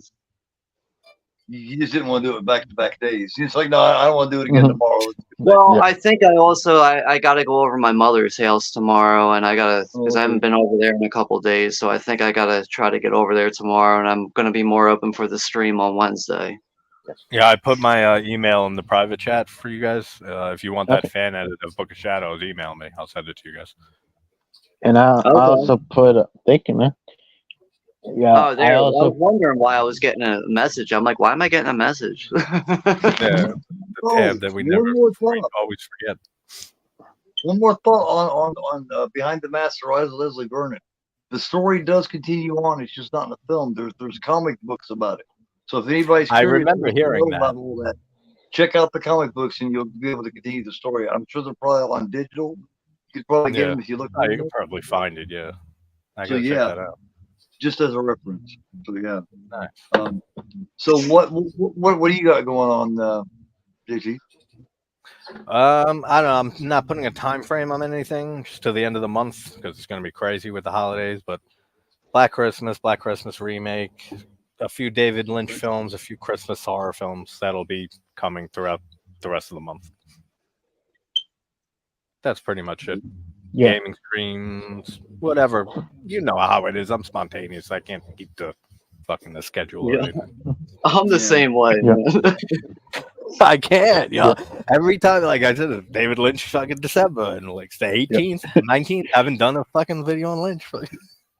Always. That's why I don't plan things out, and that's why, on my channel, I don't go, oh, this week this is coming and that, because other things come up and I can't get around to it. So I just get around to these things when I can, and I don't tell people about it. Yeah, that's like what I got to do now. Because you're right, things just come up either in life or just like you don't feel like fucking getting in front of the camera, recording, talking for 30-40 minutes, editing, all that shit. So, like, I'm just gonna hang out and play guitar, watch TV or something today. I'm not recording shit. That's why I don't do like channel updates and tell people like this is what's coming this month. Besides like live streams that are like scheduled. Other than that, I don't go, this is coming and that's coming, because I can't be 100% behind my word. So I'm not gonna tell people that. Yeah. And I'm doing great. Like, I've been uploading reviews so far to make something add in my channel. I also did a rant on the Black Christmas 2019 film. Oh yes, I gotta check that out. It was fantastic, man. As much as I hate it, I gotta hear the rant. This is a big pile of shit. This movie really sucked, man. He went on for a half hour talking about it. I ripped that movie a new ass. I mean, I agree with you, but like I'm to the point where I want to forget that the movie exists. Yeah. I just said that gets better than me, but he does. He's very woke as shit. I just said in some video, I said Black. Oh yeah, and it's a Wonderful Knife. And I said it reminded me of Black Christmas 2019, and I said I haven't talked about that movie like on the channel, but like here it is, getting time, fucking talking about it now. I had to talk about that for like 2 minutes because it was reminding me of it. All right, I got all my information wrote down so I can actually relay what it is that's what I'm doing, because it's all kinds of shit. Okay, like what happened is this coming Wednesday here in a couple of days. This past Friday, I did an interview with let me see, what's their names here? Ingvar Tomrin and Raymond Valet, the creators of Christmas Cruelty, the very extreme Christmas fucking slasher. I recorded it, I edited it up real good, and I got set for premiere at 11:25 Wednesday night, this coming Wednesday night. Wednesday? Okay. And it goes for about 30-35 minutes. Directly after that, at midnight, will be my watch-along of Christmas Cruelty, the actual movie. So the whole night's going to be about that. They're sending me a Blu-ray. You'll have the review, and then you'll have the watch. That's cool. They all signed a Blu-ray for me, and he just sent it off today to me. Fuck, that's super cool. All the actors, everything. The fucking villain is it's cool. Awesome. That's cool to have the interview and then have a watch of it later in the day. That's cool. He's watched about 10 or 15 of my vids now. He's subscribed to me. He gave me high praises, man. I was like, damn, thanks. He's It's cool when obviously you a get fan. He's obviously a it's cool. fan because most know of the he actually people watched that like make movies and genres and they don't like reach out to people, most of the time they're like 50-50 on actually caring about the genre. They only care about the bucks. Oh, He found me. You can I always invited tell if him. it's a genre lover making a film. Yep. He came across my watch along that I planned a month and a half ago for Christmas Cruelty, and he tried to get a hold of me on my Agoraphobe on Facebook. I don't use it. For like 2 or 3 weeks, he was trying to get a hold of me. I guess he was seeking me out, and I didn't know. But he knows Daniel from Flesh Wound, and he seen where I'd worked with Flesh Wound features. So he got a hold of Daniel. Was like, how do I get a hold of this Agoraphobe dude? So Daniel got a hold of me and was like, dude, the creators of Christmas Cruelty want to talk to you. That's how all this came together. Yep. Okay. So that's what's going on. That would be Wednesday night. I'm moving my Extreme Theater shows from Tuesday night, Wednesday morning to Wednesday night, Thursday morning because of scheduling and just all kinds of bullshit. So Wednesday night at 11:25 and then at midnight, Christmas Cruelty night. Okay. I have a quick question. Sunday afternoon matinee. This coming Sunday will be Christmas Eve. This coming Sunday. So my Sunday afternoon matinee will be Christmas Eve. And at 2 p.m. I'll be doing Black Christmas, the original. I have to do it. Christmas Eve's perfect for it. And then that's why I want to get that video out on it and the remake, because I was going to do Black Christmas on Christmas last year, and then I said, oh well, that didn't happen, and there's always more Christmases. So this is where it has to come out. Because this is at 2 p.m., so it's not fucking with anybody's Christmas Eve. It's not fucking with anybody's Christmas. It's perfect, you know. So I was like, hell yeah.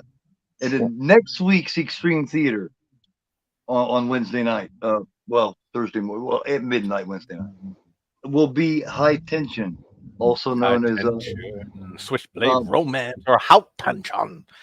I love based that on the best-selling novel by Dean R. Koontz called Intensity, and I'll be doing that with our friend Russell Coyer. Nice. Yeah, I love that movie. Just the twist makes no sense. The beginning of that fucking movie is sinister as fuck, man. You're with the head, tossing out the fucking window, it takes off. I was like, God damn, did you just do that? That's how I first heard of the band Muse, because of that movie. I had a girlfriend at the time, a year or two after High Tension came out. She showed me it, and they played Newborn by Muse in that, and I fucking fell in love with that track, and that's how I got big into Muse after that. That's actually the second version of that movie. You know, there was like a Lifetime movie made of that. And in that one, the villain's played by what's his name from Scrubs. You know, the asshole. And he also played the cop in Old Dogs. You know, he goes out there all naked. I know you mean. Yeah, that's not the one. I know that guy played the killer in the 4-hour made for TV one. Interesting. Just information. And he plays a good killer. But I won't explain High Tension, because if you explain High Tension, you give away a big plot turn. Yeah, no, exactly. So that's one you want to. Yeah, that's one you want to keep lid on until the watch. Blew my fucking mind. I was like, what? What the fuck? Yeah. But I loved it. Great twist. Yeah. Okay, I have a question after you do not see it coming. No fucking way. Can I ask a question after the stream, Keith? Yeah. Like after the stream's done? Sure, man. Sure. Anytime. Thanks for sticking with us through all this time. We maintained guys. It went a while. This whole fucking thing almost. At one time we was 15, 16, 17. They stuck with us. That means 3 hours we kept these people, we kept our friends and shit entertained. And I think we all deserve a pat on the back for that. Especially since also people still stuck around with the interference, which is like that's wild. Yeah. Because a lot of people would click right off that shit. Yeah. People they bothered us more than it did them. I seen a couple of comments were going, well, once you get used to it. Yeah, I know, saying, it's not that bad. Yeah, I know. It's bothering us. I was like, bullshit, man. I was ready to go crazy and kill several people. He's ready to be Christmas cruelty here. Good stuff. But, thanks, guys, man. next Monday, it won't be next Monday, as I explained, because next Monday is Christmas. But we're going to do it on Tuesday night. Hopefully, you guys will join me again for the top 5 most overrated. Yeah, I'll be good. Where we'll talk about. Wait, this is the day after Christmas? Most. Yeah, the 26th. Yeah, because I mean, we Yeah, don't me and Juno are going to be doing the 50th anniversary for The Exorcist. Are you? Yeah. Okay. Unless you want to do it early, Sean, so we could get it out of the way. Later on in the week or something. I can't bump it to Wednesday because that's when I do Extreme Theater. But we could do it later on. We could all talk about it. That is an option, though. Actually, I'll get back to you, Juno and Keith, about that. But now that you mention that, Juno, that we might be able to do that a little bit earlier, actually. Yeah, because we're not pretty much we're not doing we're not watching the movie. We're just gonna just discuss about the movie. That's it. Yeah, it's really just going to be me and Juno doing like a review discussion, but we're going to let people watch the movie with us, but we're just not going to pay attention to the chat. Right, okay. But we might, like, now that I think about it, that Juno brings it up, I might have the free time to do it earlier. So I'll stay in touch with you, Juno, and Keith about that. We might be able to do that a little bit earlier. Okay. If we do go that way, JT, I mean, the time's fine for me. Well, no matter what the time is. We'll all just keep in touch, and then I'll post it and shit. When we figure it out. All right, you guys. Let me get the parade of farts going here, and we will talk to you guys later. Gotta end it with the parade of farts, man. It's so relaxing. It's awesome. All right, happy holidays, everyone. Happy holidays. Thanks, everybody. Take care, guys. JT, Take care, Sean, much love to you. Have a great night. Thanks for sticking with us, and we'll see you next time. Take care, guys. Happy holidays.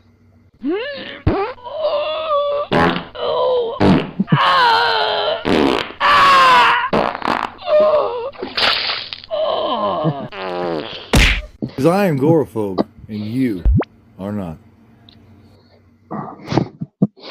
Right?